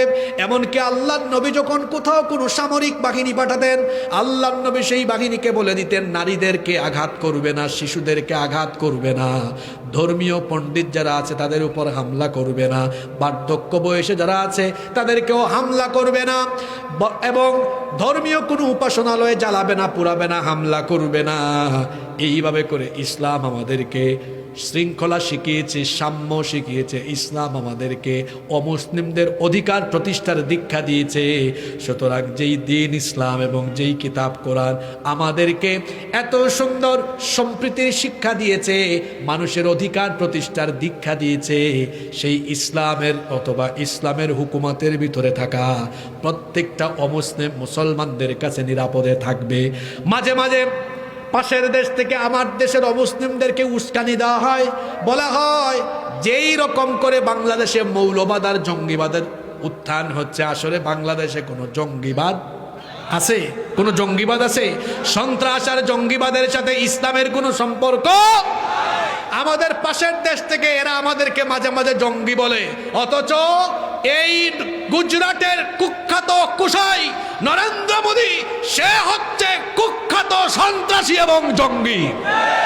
তার প্রত্যক্ষ মদদে আমাদের শত বছরের ঐতিহ্য, বাবরি মসজিদ দখল করে রাম মন্দির নির্মাণ করে পৃথিবীর 2 900 কোটি মুসলমানদের কলিজায় এরা আগুন ধরিয়ে দিয়েছে। এরা আমাদেরকে সম্প্রীতির সবক দেয়। আয়নায় নিজেদের চেহারা দেখো। আমাদের দেশে আমরা কি কোনো অমুসলিমদের উপাসনালয় পুড়িয়ে দেই, ঘরবাড়ি জ্বালাই, তাদের সম্পদ লুণ্ঠন করি? আগামী দিনে করবেন নাকি? এই শিক্ষা কি ইসলাম আমাদেরকে দেয়? আমাদের অমুসলিম ভাই বোনদেরকে আমরা বলছি, আপনারা কারো উস্কানিতে প্রতারিত হবেন না। মায়ের কোলে শিশু যেমন নিরাপদ, ঠিক তেমনি ইসলামী হুকুমতের ভেতরে থাকা মুসলমানদের কাছে অমুসলিমরাও তেমন নিরাপদ। আমরা বেঁচে থাকতে আপনাদের উপাসনালয়, জায়গা জমি কেউ লুণ্ঠন করতে পারবে না, বরং আমরা আপনাদের পাহারাদারের ভূমিকায় থাকব। আপনারা কারো ফাঁদে পড়বেন না। এই দেশে কোরআনের আইন থাকলে অমুসলিমরা নিরাপদে থাকবে, নারীরা তাদের অধিকার পাবে, শিশু, কিশোর, তরুণ, ছাত্র, যুবক, বেকার, শ্রমিক, প্রত্যেকটা ব্যক্তি তার পরিপূর্ণ অধিকার পাবে। কারণ ইসলাম এমন এক দিন, এমন এক জীবন ব্যবস্থা, এখানে আল্লাহর হকের চাইতে মানবাধিকার, হিউম্যান রাইটস, মানুষের অধিকারের গুরুত্ব কম দেওয়া হয়েছে না বেশি দেওয়া হয়েছে? এমনকি আদম আলাইহিস সালামকে সৃষ্টি করার সময় মানবাধিকার সম্পর্কে ফেরেশতা আপত্তি করেছে। যখন ফেরেশতাকে আল্লাহ বললেন মানুষ বানাবো, খলিফা পাঠাবো, ফেরেশতারা কিন্তু বলে না এরা আপনার ইবাদত বন্দেগী করবে না। কি বলেছে? বলেছে আপনি কি এমন কাউকে পাঠাবেন যারা দুনিয়ায় গিয়ে রক্তপাত করবে, ফাসাদ ঘটাবে? ফেরেশতারা আপত্তি করেছে এরা মানুষের হক গিয়ে নষ্ট করে কিনা। ইসলাম তো এমন দিন, এমন জীবন ব্যবস্থা যেখানে প্রতিটি মানুষের অধিকার নিশ্চিত করার কথা যিনি বলেছেন তিনি কে? নাম্বার 5, দেখি 4টা পয়েন্ট মনে রেখেছেন কিনা। আমি বলেছিলাম আল্লাহর কোরআনের আইন গ্রহণ করলে বেকার থাকবে না, দারিদ্রতা থাকবে না, অর্থনৈতিক সমস্যা থাকবে না, সচ্ছল স্বনির্ভর একটি সমৃদ্ধ জাতি কোরআনের বরকতে বানিয়ে দিবেন কে? 2, বলেছিলাম কোরআনের আইন যদি আমরা গ্রহণ করি তাহলে ন্যায় বিচার প্রতিষ্ঠা হবে, বিচারের নামে অবিচার বা প্রহসন চিরতরে বন্ধ হয়ে যাবে। 3 নাম্বার বলেছিলাম কোরআনের আইন প্রতিষ্ঠা হলে সমতা নিশ্চিত হবে, এখানে কেউ সুযোগ পাবে বেশি আর কেউ কম পাবে এমনটা হবে। তারপরে 4 নাম্বার বলেছি আল্লাহর কোরআনের আইন থাকলে সকল মানুষ তার পূর্ণ অধিকার ফিরে পাবে, কোনো মানুষের অধিকার ক্ষুণ্ণ হবে না। 5 নাম্বার, এটা খুবই জরুরি বিষয়, 5 নাম্বার হলো আল্লাহর কোরআনের আইন যদি প্রতিষ্ঠা হয় যুগ যুগ ধরে আগামীর পৃথিবীতে ব্যক্তির পরিবর্তন হবে, কোনোদিনও আইনের পরিবর্তন। কথাটা মনে হয় নাকি বুঝে নাই? আপনাদের দেশ 71 সালে স্বাধীন হওয়ার পরে রাষ্ট্র পরিচালনার জন্য একখানা সংবিধান বানানো হয়েছে। সেই সংবিধানখানা এখন পর্যন্ত মোট 17 বার সংশোধন হয়েছে, ইলেকশন হয়েছে 12টা, আর সংবিধানে অ্যামেন্ডমেন্ট আসছে কয়টা? 17টা। তার মানে এমন কোনো ইলেকশনের পরে এমন কোনো সরকার বাদ যায় নাই যারা হাত দেয় নাই, বরং কেউ কেউ 2-3 বার হাত দিয়েছে। তার মানে ব্যক্তি পরিবর্তন হয়, দল পরিবর্তন হয়, আইনেরও। আপনাদের কি মনে হয় আইন যারা পরিবর্তন করে তারা কি জনগণের স্বার্থ আগে দেখে না নিজের স্বার্থ আগে দেখে? এই চান্দার মানুষ তো বড় বুদ্ধিমান, বুঝে ফেলেছে আমি আইন সংশোধন করব, আগে কি আপনার সুবিধা দেখবো না আমার সুবিধা দেখবো? আরে আমি কেমনে 41 সাল পর্যন্ত থাকবো এইটা নিশ্চিত করে সংবিধান সংশোধন করব। এটাই বাস্তবতা। আপনি মানেন আর না মানেন, তাহলে বোঝা গেল মানুষের আইন এটা এমন আইন, ব্যক্তি পরিবর্তনের সাথে আইনেরও পরিবর্তন। এবার আমার দিকে তাকান, ওই পাশের ভাইকে দায়িত্ব দিলাম, ভাই আপনি চান্দলা এই এলাকাটা পরিচালনা করেন। একটা এলাকা পরিচালনা করতে হলে কিছু আইন কানুন তো বানানো লাগে। উনি ভালো মানুষ, উনি ভালো আইনই বানাইছেন। 5-7 বছর পরে উনি দায়িত্ব ছেড়ে পাশের জনকে দিয়েছেন, উনি কিছু আইন কানুন চেঞ্জ করলেন। তারপরে উনি আমার পর্যন্ত আসলো, উনাদের কথা বললাম, ওনারা রাগ করবে। আমার কাছে আসার পরে আমি চিন্তা করে দেখলাম আমার ডানে বামে যে পরিমাণ চোর চামার আছে, এদেরকে সুযোগ সুবিধা দিয়ে আমি আমার চেয়ারে থাকতে হলে অনেক রদ বদল করতে হবে। আমি তখন ঘোষণা দিলাম, আমার প্রিয় চান্দলাবাসী, আপনাদের কল্যাণে আমি এবার অ্যামেন্ডমেন্ট আনতেছি। আসলে আপনাদের কল্যাণ না আমার কল্যাণ। এরপরে আমারটা, আপনাদের না আমার কল্যাণে আইন সংবিধান বা আইন, এটাকে পরিবর্ধন সংযোজন বিয়োজন কাটছাট করলাম।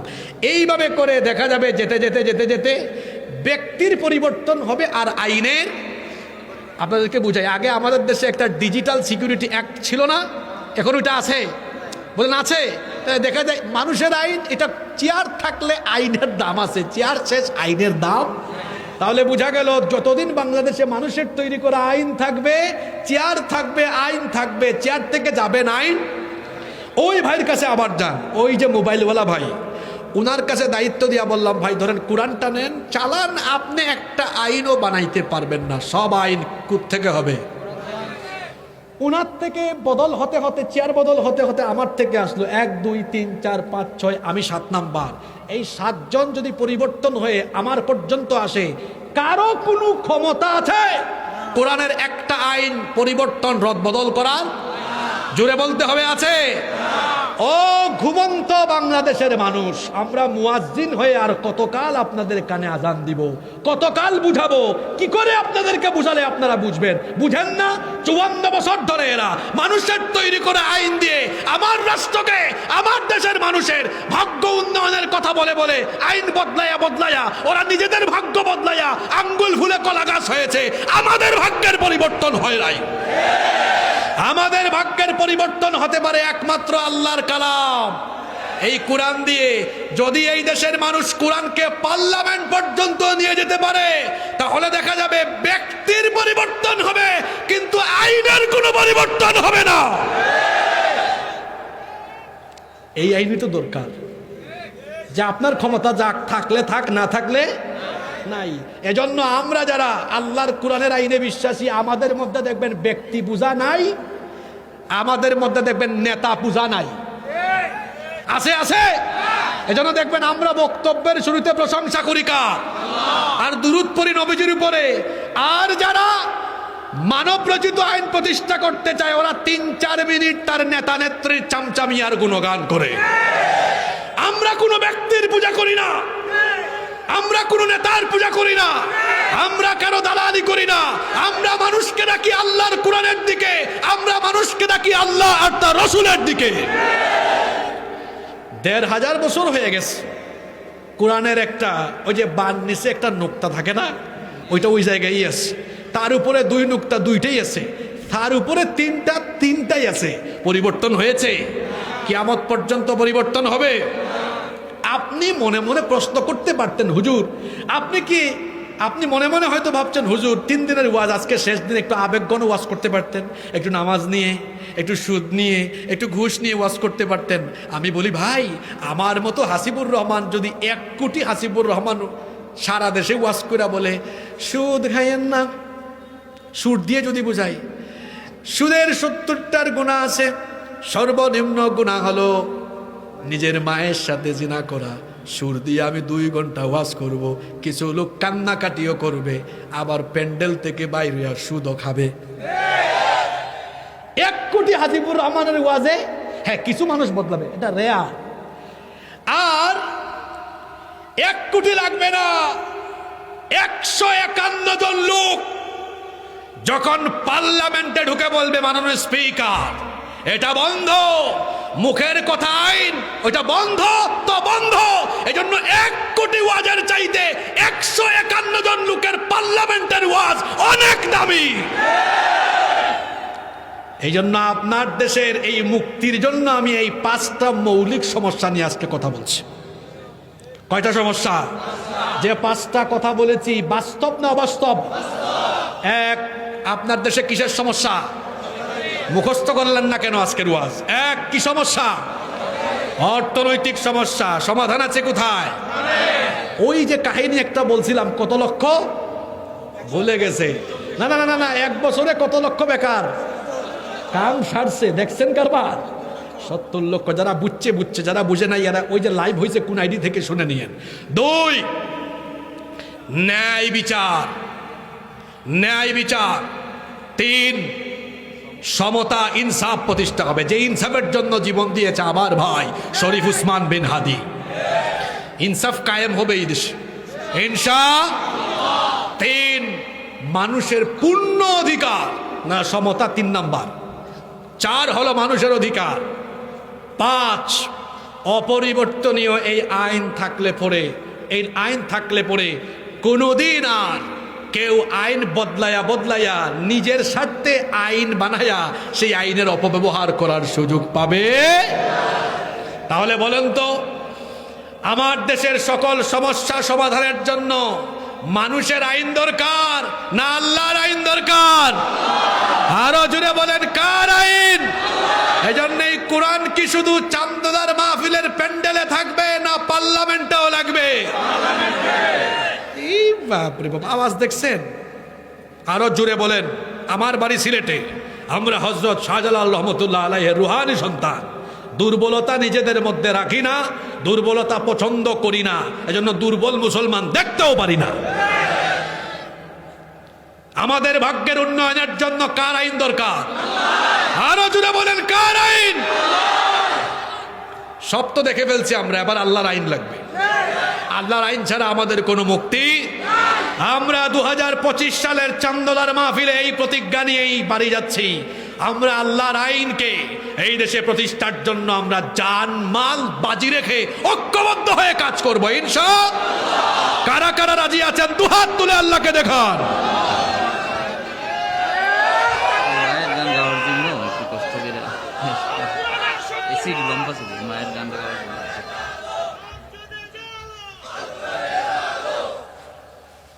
সম্মানিত ভাইয়েরা, আজকে আলোচনার শুরুতেই বলছিলাম আজকে লম্বা ওয়াজ হবে না, ছোট ওয়াজ হবে। যে কথাগুলো বলেছি আল্লাহ আমলের তৌফিক দেন। আমার শ্রদ্ধা ভাজন বড় ভাই রহমতুল্লাহ ভাই, উনি আবার এখানে একটা রিকোয়েস্ট পাঠাইছেন, মায়ের গান। আমার মাকে আমি হারিয়েছি এই আজকে কয় তারিখ? 27 তারিখ। এই 36 দিন আগে আমার মাকে হারিয়েছি। আপনারা আমার আম্মার জন্য দোয়া করবেন, আমরা দোয়া করব। মুবারক ভাই এসেছেন, তিনি হয়তো আপনাদেরকে সালাম দিবেন। তো আগে কি ভাইকে দিয়ে দিব নাকি গান গায়ে ফেলবো? আপনারা কেউ উঠবেন না তো? মোনাজাতটা কইরা তারপর যাবো ইনশাআল্লাহ। ওই মাফলারওয়ালা উঠছেন কেন? উনারে বসান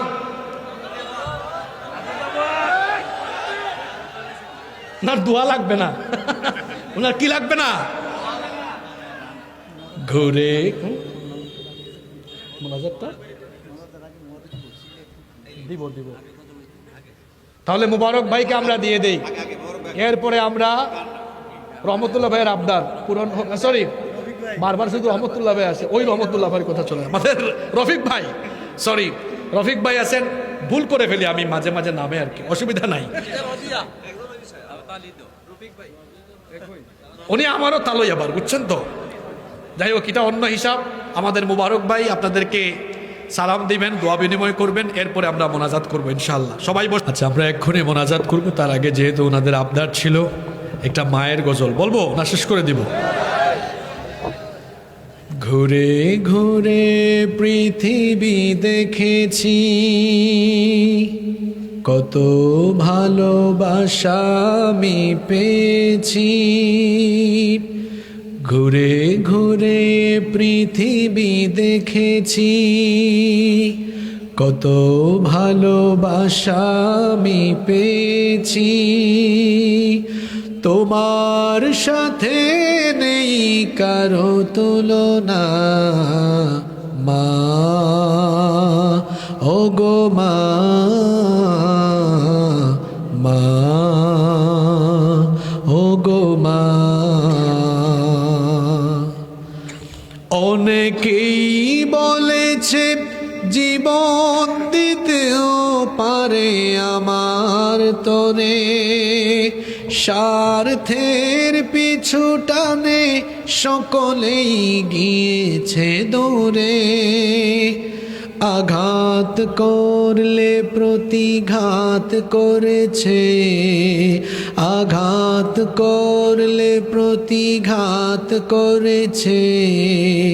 তুমি তো দুঃখের স্পর্শ দিলে না মা, ওগো মা, মা, ওগো মা।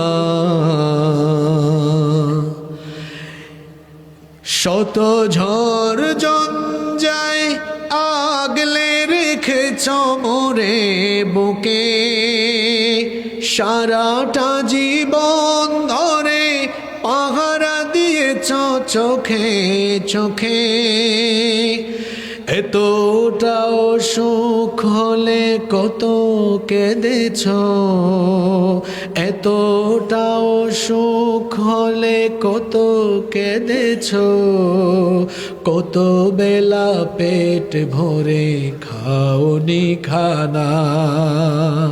মা ও গো মা, মা ও গো মা, এ জীবন বিলিয়েও হবে না দুধের দাম শোধ।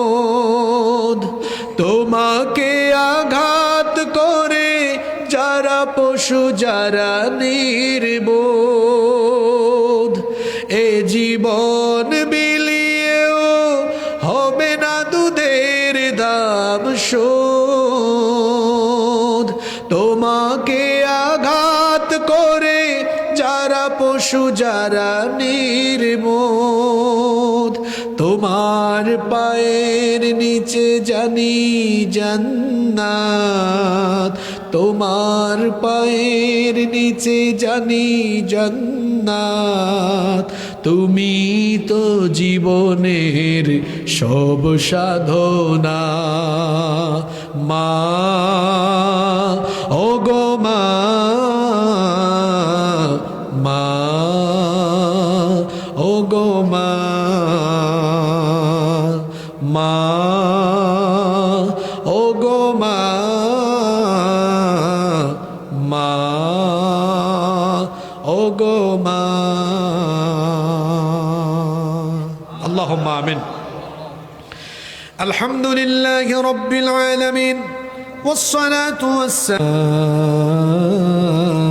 والمرسلين. ربنا ظلمنا أنفسنا وإن لم تغفر لنا وترحمنا لنكونن من الخاسرين. ربنا آتنا في الدنيا حسنة وفي الآخرة حسنة وقنا عذاب النار، وقنا عذاب القبر، وقنا عذاب الحشر، وقنا عذاب السكرة الموت، وقنا عذاب يوم القيامة. ربنا هب لنا من أزواجنا وذرياتنا قرة أعين واجعلنا للمتقين إماما. ربنا اغفر لنا ولإخواننا الذين سبقونا بالإيمان ولا تجعل في قلوبنا غلا للذين آمنوا ربنا إنك رؤوف رحيم. ربنا إننا سمعنا مناديا ينادي للإيمان أن آمنوا بربكم فآمنا. ربنا فاغفر لنا ذنوبنا وكفر عنا سيئاتنا وتوفنا مع الأبرار. اللهم يا قاضي الحاجات، يا دافع البليات، يا شافي الأمراض، اللهم يا مجيب الدعوات، يا غياث المستغيثين، يا أرحم الراحمين. رب كريم، 3 দিন ব্যাপী মাহফিলের আজকের সমাপনী রজনীতে সমাপনী আলোচনা শেষ করে অসংখ্য উলামা মাশায়েখ, হুফাজে কোরআন, দাড়ি পাকা মুরব্বী বাবারা, যুবক তরুণ ভাইয়েরা, কচি কাঁচা মাসুম বাচ্চাদেরকে নিয়ে ভিখারির মতো তোমার দরবারে হাতখানা তুলেছি গো আল্লাহ। ও মালিক, গত বছর এই মাহফিলে তোমার অমন অনেক বান্দা ছিলেন যারা আজকের মাহফিলে হাজির হতে পারলেন না। জানি না আগামী বছর এই মাহফিলে আমরা হাজির থাকতে পারি কিনা। এমনও তো হতে পারে এই মাহফিল আমাদের কারো কারো জন্য জীবনের শেষ মাহফিল হয়ে যেতে পারে।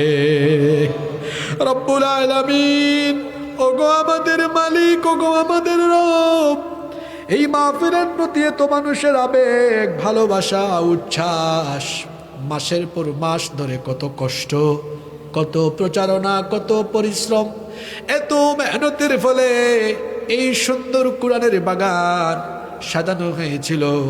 আজকে রাতে আবার এই বাগানের মৌমাছিরা আজকে থেকে চলে যাচ্ছে। রব্বুল আলামিন, আমরা যারা হাত তুলেছি, চক্ষু বন্ধ করে যখন আমরা নিজেদের অতীতের জীবন স্মরণ করার চেষ্টা করি, গুনাহ ছাড়া কিছু আর তখন মনে আসে না। এত পাপ করেছি, এত গুনাহ করেছি। চক্ষু বন্ধ করে যখন নিজেদের অতীত স্মরণ করি, তখন আমরা দেখি হায় হায় হায় কেমন জীবন। মনে হয় যেন গুনাহের সাগরে সাঁতরে সাঁতরে আমরা ক্লান্ত হয়ে গিয়েছি। এত পাপ করেছি, এত গুনাহ করেছি। গুনাহ করতে করতে আমাদের নফসটাকে আমরা কলুষিত বানিয়ে ফেলেছি। রব্বুল আলামিন, এত এত পাপ করেছি, মনে হচ্ছে যেন পাপের দরিয়ার অতল তলদেশে অবগাহন করে ফেলেছে। মাবুদ গো, আমরা জানি আমাদের গুনার পরিমাণ অনেক বেশি, কিন্তু আমরা তো এটাও জানি আমাদের গুনাহের চাইতে তোমার দয়ার পরিমাণ আরো বহু গুণে বেশি। ও মালিক, আমরা তোমার দরজার ভিখারি, তোমার গোলাম, আর কারো গোলাম নই। রব্বুল আলামিন, তুমি যদি আমাদেরকে বিদায় করো, তোমার ক্ষমা থেকে বঞ্চিত করো, কোথায় যাব গো আমরা? রব্বুল আলামিন, আমরা ছাড়াও তোমার অসংখ্য গোলাম আছে, কিন্তু তুমি ছাড়া তো আমাদের আর কোনো মাবুদ নাই। তুমি যদি মাফ না করো, কার কাছে যাব? কোথায় গিয়ে ভিক্ষার হাত তুলবো? ও মালিক, স্বীকার করছি আমরা গুনাহগার, কেন স্বীকার করব না বলো? এত পাপ করেছি, আহারে প্রকাশ্যে যেগুলা করেছি সেগুলা তো অনেক মানুষও জানে, কিন্তু গোপনে গোপনে শয়তানের ধোঁকায় এমন গুনাহ করেছি যেগুলো দুনিয়ার মানুষও জানে না। আল্লাহ, কাল কিয়ামতের দিন আমাদের এই গোপন গুনাহগুলো তুমি মানুষের সামনে ফাঁস করে দিয়ে আমাদেরকে বেজ্জত বানায়ো না গো আল্লাহ। আল্লাহ, আমরা জানি তোমার একটা নাম হলো সাত্তার। রব্বুল আলামিন, আমরা গোপনে গোপনে যে গুনাহ করেছি, গোপনে গোপনে তুমি সেগুলো মাফ করে দাও আল্লাহ। কিয়ামতের কঠিন ময়দানে সেগুলো ফাঁস করে দিয়ে আমাদেরকে লজ্জায় ফেলো না। ওগো আল্লাহ, তুমি যদি মাফ না করো, কবরে গিয়ে আমাদের কপালে দুর্গতি আছে। আহারে, কবর বড় ভয়ঙ্কর জায়গা। কত মানুষকে আমরা কবরে নামাই, কবরে শোয়াই। কবরের এই চিত্রটা দেখলে কলিজাটা তখন কেঁপে উঠে। মালিক, আমরা যদি কিছুক্ষণ পরে বাড়ি যেতে পারি, 7 ফিট বাই 5 ফিট এত বড় খাট, নরম তুলতুলে পরিষ্কার পরিচ্ছন্ন বিছানায় ঘুমানোর সুযোগ পাবো, কিন্তু যে কবর আমাদের সামনে, এত সংকীর্ণ, মাত্র 3.5 হাত, এত ন্যারো, এতটাই সংকীর্ণ, সেখানে কোনো পরিচ্ছন্ন বালিশ বা বিছানা নাই। ডানে মাটি, বামেও মাটি, শরীরের নিচেও মাটি, মাথার উপরে বাঁশের ছাউনি, কোনো লাইট নাই, ফ্যান নাই। আমাদের মধ্যে অনেকে আছে একা রুমে ঘুমাইতে পারে না, রাতে লাইট দিয়ে ঘুমায়। আল্লাহ, যেখানে রাতের বেলা আমরা অনেকে একা রুমে থাকতে ভয় পাই, সেখানে মাত্র 3.5 হাত কবরে, আলো ছাড়া অন্ধকার কবরে কেমনে থাকবো গো আল্লাহ? এত ভয়াবহ ভয়ানক জায়গায় একটা লাইটও নাই, ফ্যানও নাই, এসি নাই, কিছুই নাই। জনমানবহীন, আলো বাতাসহীন অন্ধকার এই কবরে যদি গুনার এই বোঝা নিয়ে যায়, কবরের মাটি আমাদের সাথে ভালো আচরণ করবে না গো আল্লাহ রব্বুল আলামিন। ওই কবরের শাস্তি থেকে বাঁচার জন্য চন্দলার এই 3 দিনের মাহফিলের আখিরি রজনীতে আমরা 2খানা হাত ভিক্ষুকের মতো তুলে তোমার কাছে ভিক্ষুকের মতো গুনাহের জন্য ক্ষমা চেয়ে হাতখানা তুলেছি। আল্লাহ তুমি আজ আমাদেরকে ফিরাইয়া দিও না। ও মালিক, ও আমাদের রব, বড় দুর্বল করে তুমি আমাদেরকে বানিয়েছো আল্লাহ। মাটির তৈরি এই দুর্বল শরীর নিয়ে আগুনের তৈরি জাহান্নামে পুরার মতো কোনো সহ্য ক্ষমতা আমাদের নাই গো আল্লাহ রব্বুল আলামিন। আমরা যারা হাত তুলেছি কবরের শাস্তি থেকে বাঁচার জন্য, জীবনের সংগঠিত হওয়া সকল পাপের জন্য আজকে আমরা তওবা করলাম আল্লাহ। আমরা স্বীকার করছি আমরা গুনাহগার, সব গুনার জন্য আমরা আজকে তওবা করলাম আল্লাহ। আমাদের তওবা তুমি কবুল করে নাও। কত যুবকেরা এখানে এসেছে যারা শয়তানের খপ্পরে হারাম রিলেশন করে ফেলেছে, জিনা ব্যভিচার করে ফেলেছি, অনেকে কত ধরনের অন্যায় অপরাধ করে ফেলেছি আল্লাহ। আজকের এই রাতে আমরা সকল অন্যায়ের জন্য তওবা করে ফেললাম আল্লাহ। আমাদের তওবা কবুল করে নাও। আর জীবনে সংগঠিত হওয়া ছোট বড় জানা ও জানা যত গুনাহ আছে দয়া করে সব গুনাহ তুমি মাফ করে দিয়ে আমাদেরকে বেগুনাহ মাসুম বানায়া বাড়ি ফিরায়া দাও আল্লাহ। তুমি এখানে একজন মানুষকেও তোমার ক্ষমা থেকে বঞ্চিত করো না গো আল্লাহ। আল্লাহ, হাজার হাজার বান্দা নিয়ে হাত তুলেছি, কাউকে না কাউকে তো তুমি এখানে পছন্দ করো রব্বুল আলামিন। বাজারে গেলে দেখা যায় ভালো মাছের সাথে পচা পচা 2-1টা মাছও চলে যায়, ভালো ভালো তরকারি সবজির সাথে পচা পচা হালকা পাতলা তরকারি ঢুকে বিক্রি হয়ে যায়। যদি ভালো ভালো মাছ আর সবজির সাথে 2-1টা পচা পচা মাছ তরকারিও বিক্রি হয়ে যায়, তাহলে আজকে এখানে যে সকল নেককার বান্দাদের দোয়া তুমি কবুল করবে, কেন তুমি তাদের সাথে আমাদের মতো বাদবাকি পাপীদের দোয়া কবুল করবে না আল্লাহ? আমরা যারা হাত তুলেছি কাউরেও ফিরায় দিও না আল্লাহ। প্রত্যেককে তুমি কবুল করে তুমি প্রত্যেকের জীবনটাকে গুনাহ থেকে মুক্ত বানায়া দাও। ও মালিক, তাকায়া দেখো, তাকায়া দেখো কেমনে ভিক্ষুকের মতো আমরা হাত তুলেছি। তোমার কি দয়া লাগে না? তোমার কি মায়া হয় না আল্লাহ? দুনিয়ার কোনো মানুষের কাছে হাত পাতলে মানুষেরও তো মায়া লাগে, মানুষের কাছে মানুষ হাত পাতলে মানুষের মায়া লাগে, খালি হাতে ফিরায় না। ও মালিক, তুমি তো দয়া মায়া ভালোবাসা রহমতকে 100 টুকরা করে 1 টুকরা সবাইকে দিয়েছো, 99 টুকরা তুমি তোমার কাছে রেখে দিয়েছো। এই 1 টুকরা দয়া মায়া মানুষ পেয়ে তারা যদি কাউকে খালি হাতে না ফিরায়, তো তুমি তো 99 টুকরা দয়ার মালিক, তুমি কি আমাদেরকে ফিরাই দিবা নাকি আল্লাহ? আমরা তো দেখি অনেক সন্তানরা মা বাপের সাথে বেয়াদবি করে সন্ধ্যাবেলা বাড়ি যায়, সারাদিন বাড়ি যায় না, কিন্তু সন্ধ্যাবেলা বাড়াতে যখন যায় বাপ মা তখন সব অভিমান ভুলে গিয়ে কুলে তুলে নেয়, বুকে টেনে নেয়। রব্বুল আলামিন, মা বাপের চাইতে তো বহু গুণে কোটি কোটি গুণে তোমার মায়া বেশি আল্লাহ। আমরা স্বীকার করছি আমরা গুনাহ করে ফেলেছি, পাপ করে তোমার তওবার দুয়ারে এসে ভিক্ষুকের মতো হাতও পেতেছি আল্লাহ। তুমি কি আমাদের গুনাহগুলো মাফ করে দিয়ে তুমি কি আমাদেরকে তোমার রহমতের কোলে তুলে নিতে পারো না রব্বুল আলামিন?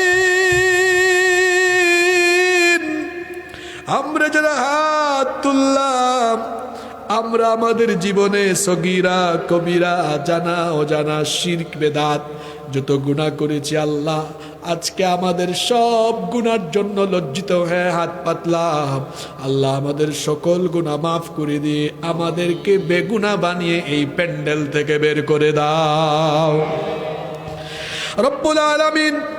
ওগো আমাদের মালিক, ওগো আমাদের রব, এই গভীর রাতে যখন আজকে তোমার দরবারে হাত তুললাম, মনে পড়ে গেল আমাদের জন্মদাতা প্রিয় বাবা মায়ের কথা।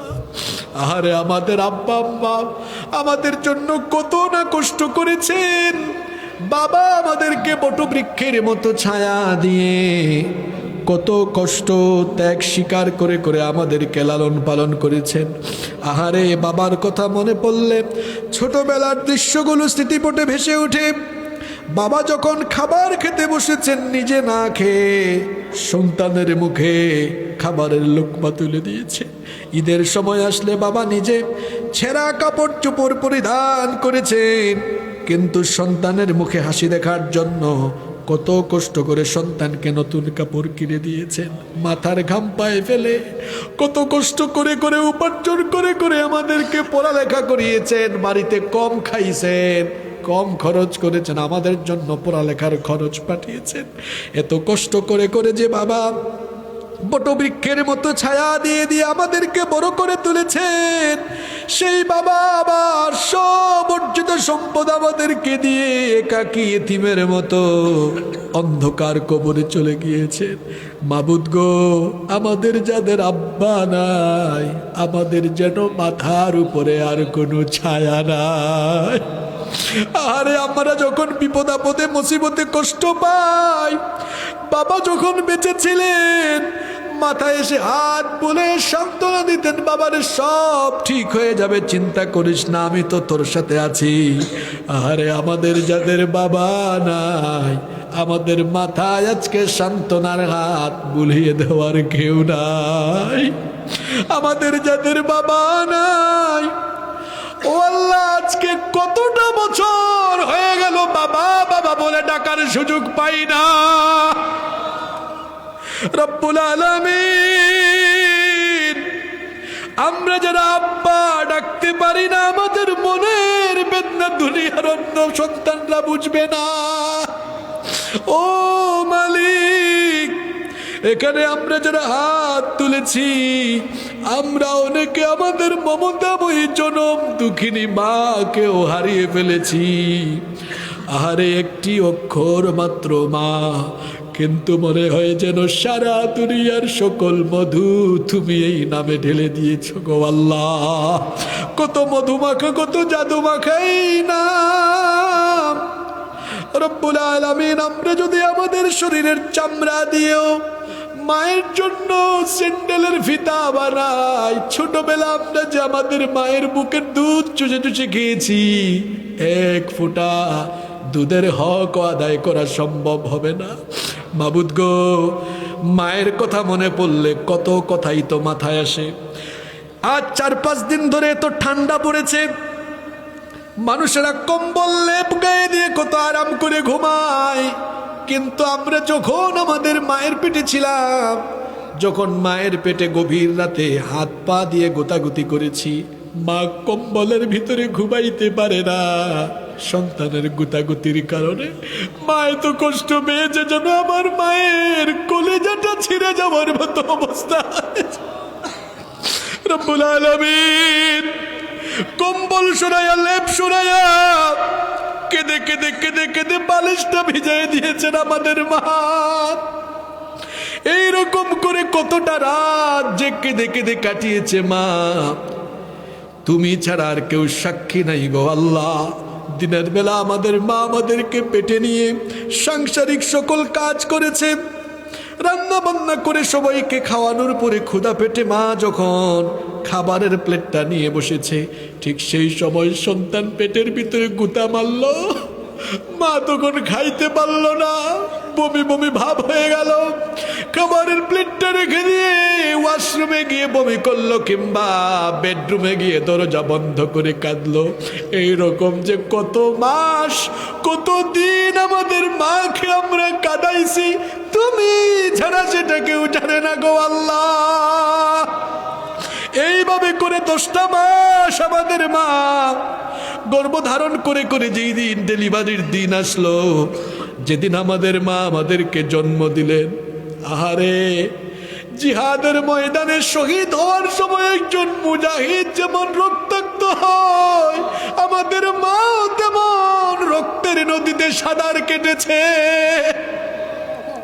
বর্তমান চিকিৎসা বিজ্ঞান বলছে একজন মানুষ সর্বোচ্চ 20 থেকে 25 ইউনিট পর্যন্ত ব্যথা সইতে পারে, কিন্তু আমাদের মা আমাদেরকে জন্ম দিতে গিয়ে 20 আর 25 নয়, শরীরের সবগুলো হাড় ভেঙে গেলেও এত যন্ত্রণা হয় না।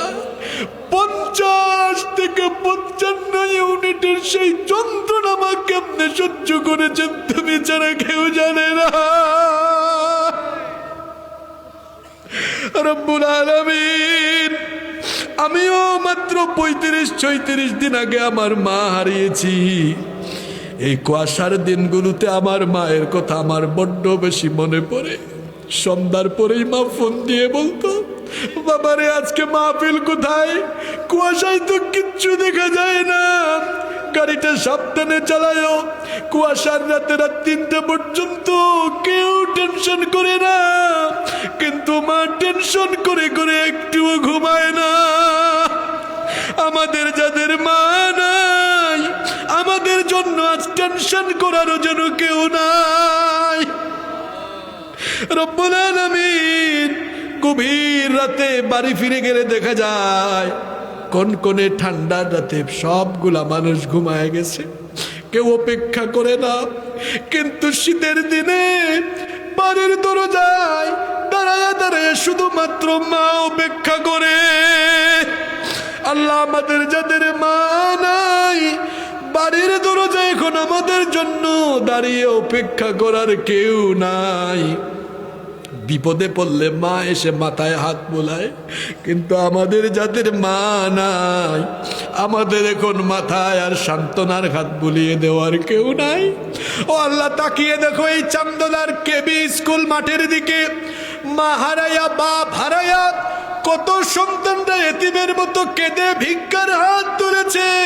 আল্লাহ, আমাদের চোখের পানি আর এই ভিক্ষার হাত দেখে তোমার কি দয়া হয় না? রব্বুল আলামিন, আমাদের যাদের আব্বা আম্মা কবরে ঘুমিয়ে গিয়েছেন, আল্লাহ আমাদের চোখের পানি দিয়ে আমাদের আব্বা আম্মার কবরের জাহান্নামের আগুন তুমি চিরদিনের জন্য নিভিয়ে দাও। রব্বুল আলামিন, আমাদের যাদের বাবা মা বেঁচে আছেন, নেক হায়াত বাড়িয়ে দাও। যতদিন আমাদের আব্বা আম্মা বেঁচে থাকবেন, আমাদেরকে আমাদের আব্বা আম্মার খেদমত করার তৌফিক দিয়ে দাও। আমার শ্রদ্ধাভাজন বড় ভাই মাওলানা রফিক ভাইয়ের আম্মা অসুস্থ, আল্লাহ তুমি তাকে শিফা আজিলা কামিলা নসিব করে দাও। আরো যত ভাইদের মা বাপ অসুস্থ, আল্লাহ সবাইকে শিফা দান করে দাও। আল্লাহ, আমাদের আব্বা আম্মার খেদমত করার তৌফিক আমাদেরকে দান করে দাও। আল্লাহুম্মা গফিরলি ওয়া লিওয়ালিদাইয়া ওয়া কুর রব্বিরহামহুমা। আমার বাবা জান, ভাই জানরা কেউ চুপ থাকবেন না, বাবা মার জন্য আমার সাথে দোয়া করেন। রব্বিরহামহুমা কামা রব্বায়ানি সগীরা। রব্বিরহামহুমা কামা রব্বায়ানি সগীরা। রব্বুল আলামিন, আমাদের কত আত্মীয় স্বজন আমরা হারিয়ে ফেলেছি, যারা আমাদেরকে বড় মহব্বত করতেন। আমাদের চাচা চাচি, দাদা দাদি, নানা নানি, ফুফা ফুফু, মামা মামি, শ্বশুর শাশুড়ি, আমাদের যত আত্মীয় স্বজন আমাদেরকে ছেড়ে চলে গেলেন, আল্লাহ তাদের সবাইকে তুমি মাফ করে দাও। এই চান্দলা এলাকায় কবরস্থানে ঘুমিয়ে থাকা সকল মুর্দেগানদের কবরকে জান্নাতের বাগান বানিয়ে দাও। রব্বুল আলামিন, আমাদের স্ত্রী সন্তানদেরকে তুমি মাফ করে দাও। আল্লাহ, আমাদের স্ত্রী সন্তানদেরকে আমাদের জন্য চক্ষু শীতলকারী বানিয়ে দাও। আল্লাহ, আমাদের বাচ্চাদেরকে পরহেজগার বানিয়ে দাও। রব্বুল আলামিন, আমার সামনে কত যুবক তরুণদেরকে দেখতে পাচ্ছি, আল্লাহ আমার এই ভাইদের চরিত্র নষ্ট করার জন্য শয়তানি কত উপাদান সমাজে ছড়িয়ে দেওয়া হয়েছে। আল্লাহ, আমার এই যুবক তরুণ ভাইদেরকে সকল শয়তানি উপাদান থেকে হেফাজত করো। আল্লাহ, আমার যুবক ভাইদের গুনাহগুলো মাফ করে দাও। আল্লাহ, আমার যুবক ভাইদেরকে দ্বীনের জন্য কবুল করে নাও। কত দাড়ি পাকা চুল পাকা আমার পিতৃতুল্য মুরব্বী বাবারা এত ঠান্ডার ভিতরে গভীর রাত অবধি বসে আছেন। আল্লাহ, আমার দাড়ি পাকা চুল পাকা বাবাদের গুনাহগুলো তুমি মাফ করে দাও।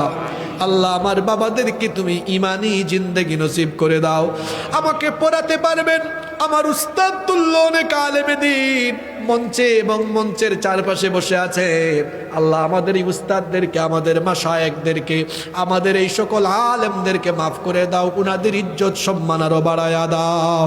আল্লাহ 3 দিন ব্যাপী এই মাহফিলে যত উলামায়ে কেরাম কথা বলেছেন সবাইকে মাফ করে দাও, সবাইকে নেক হায়াত বাড়িয়ে দাও। আল্লাহ মনে পড়ে গেল আমার ভাই শরীফ উসমানের কথা। 32 বছরের জীবনে, এই ক্ষুদ্র জীবনে এমন কাজ করেছে, প্রত্যেকটা মুসলমানের দিলের মধ্যে জায়গা করে নিয়েছে। আরে এমন জীবন আমরা পাইলে আমরাও ধন্য হয়ে যেতাম। আমার ভাই ন্যায় সত্য ইনসাফ প্রতিষ্ঠার জন্য বিপ্লবী হয়ে, সাহসী হয়ে জীবনভর লড়াই করেছে, শাহাদাতের মৃত্যু পেয়েছে। আল্লাহ আমরা দোয়া করছি আমার ভাইকে তুমি শাহাদাতের সর্বোচ্চ মর্যাদা দান করে দাও।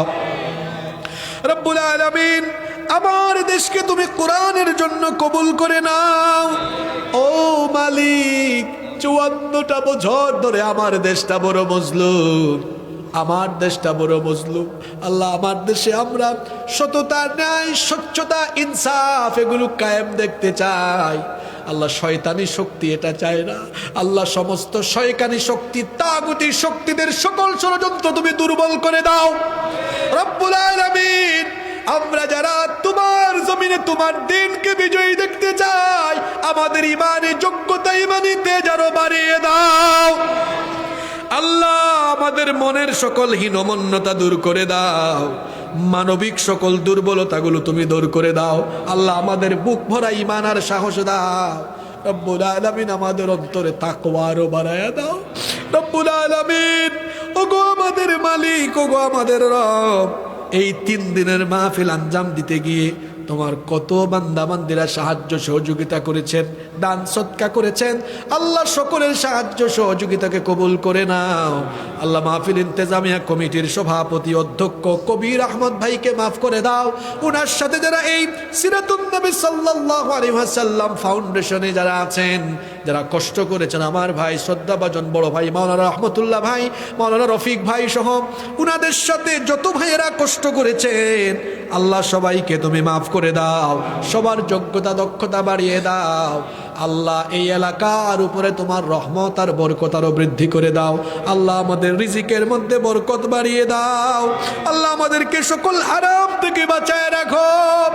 রব্বুল আলামিন মক্কা মদিনা বলে বলে পাগল হয়ে গেলাম, এখনো আমরা যেতে পারলাম না।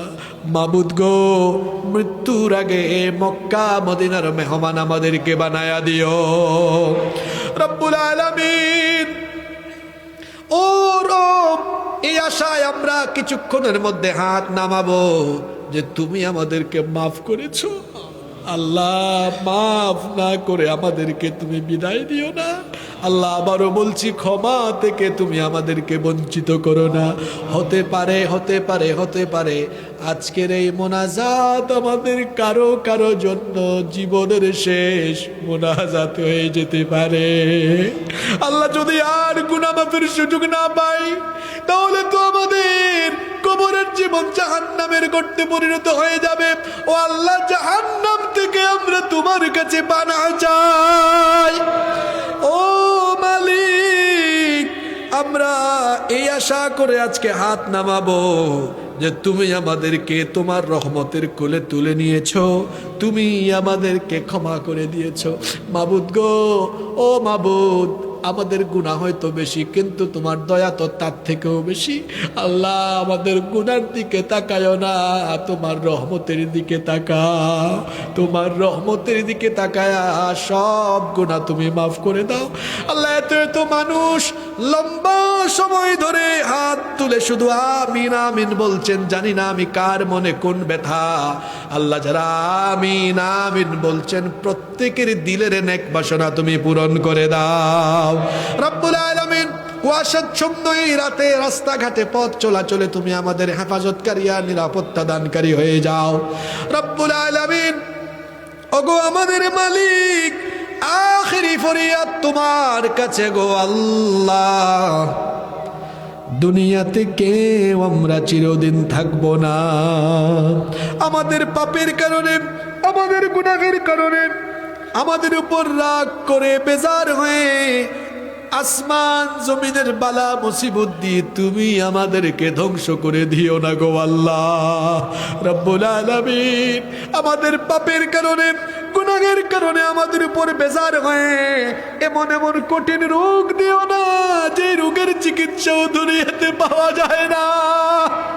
ও মালিক, আমাদের গুনাহের কারণে আমাদের উপর নাখোশ হয়ে গাড়ির চাকার নিচে ফেলে মর্মান্তিক অ্যাক্সিডেন্টে মৃত্যু দিও না আল্লাহ। আমাদের পাপের কারণে এমন এমন রোগ দিও না, যে রোগের কারণে পেশাব পায়খানায় বিছানায় ঘোরাঘুরি করে জিল্লতির সাথে দুনিয়া থেকে যাওয়া লাগে আল্লাহ। এমন বেজ্জতির মৌত তুমি আমাদেরকে দিও না মালিক। আমাদেরকে ইজ্জতের হায়াত আর ইজ্জতের মৌত নসিব করে দিও গো আল্লাহ রব্বুল আলামিন। যখন আমাদের মৌতের সময় চলে আসবে, নামাজরত অবস্থায়, কোরআন তেলাওয়াতরত অবস্থায়, পবিত্র জুমার রাতে, জুমার দিনে, রমাদানের মুবারক মাসে, তাও যদি নসিব না হয়, তোমার হাবিব এবং তার সাহাবীরা হাত তুললেই যে মৌতের জন্য আহাজারি জানাতেন, ফরিয়াদ করতেন, যে মৌতের পরে তুমি কোনো হিসাবও নাও না, বিচারও করো না, সেই সব চাইতে শ্রেষ্ঠ মর্যাদা সম্পন্ন মৌত আমাদের সারাটা জীবনের তামান্না শাহাদাতের মৌত আমাদেরকে নসিব করে দিও। মৌতের সময় আমাদেরকে পবিত্র বানিয়ে আমাদের জবান থেকে মধুর কালেমা নসিব করে দিও। লা ইলাহা ইল্লাল্লাহু মুহাম্মাদুর রাসূলুল্লাহ।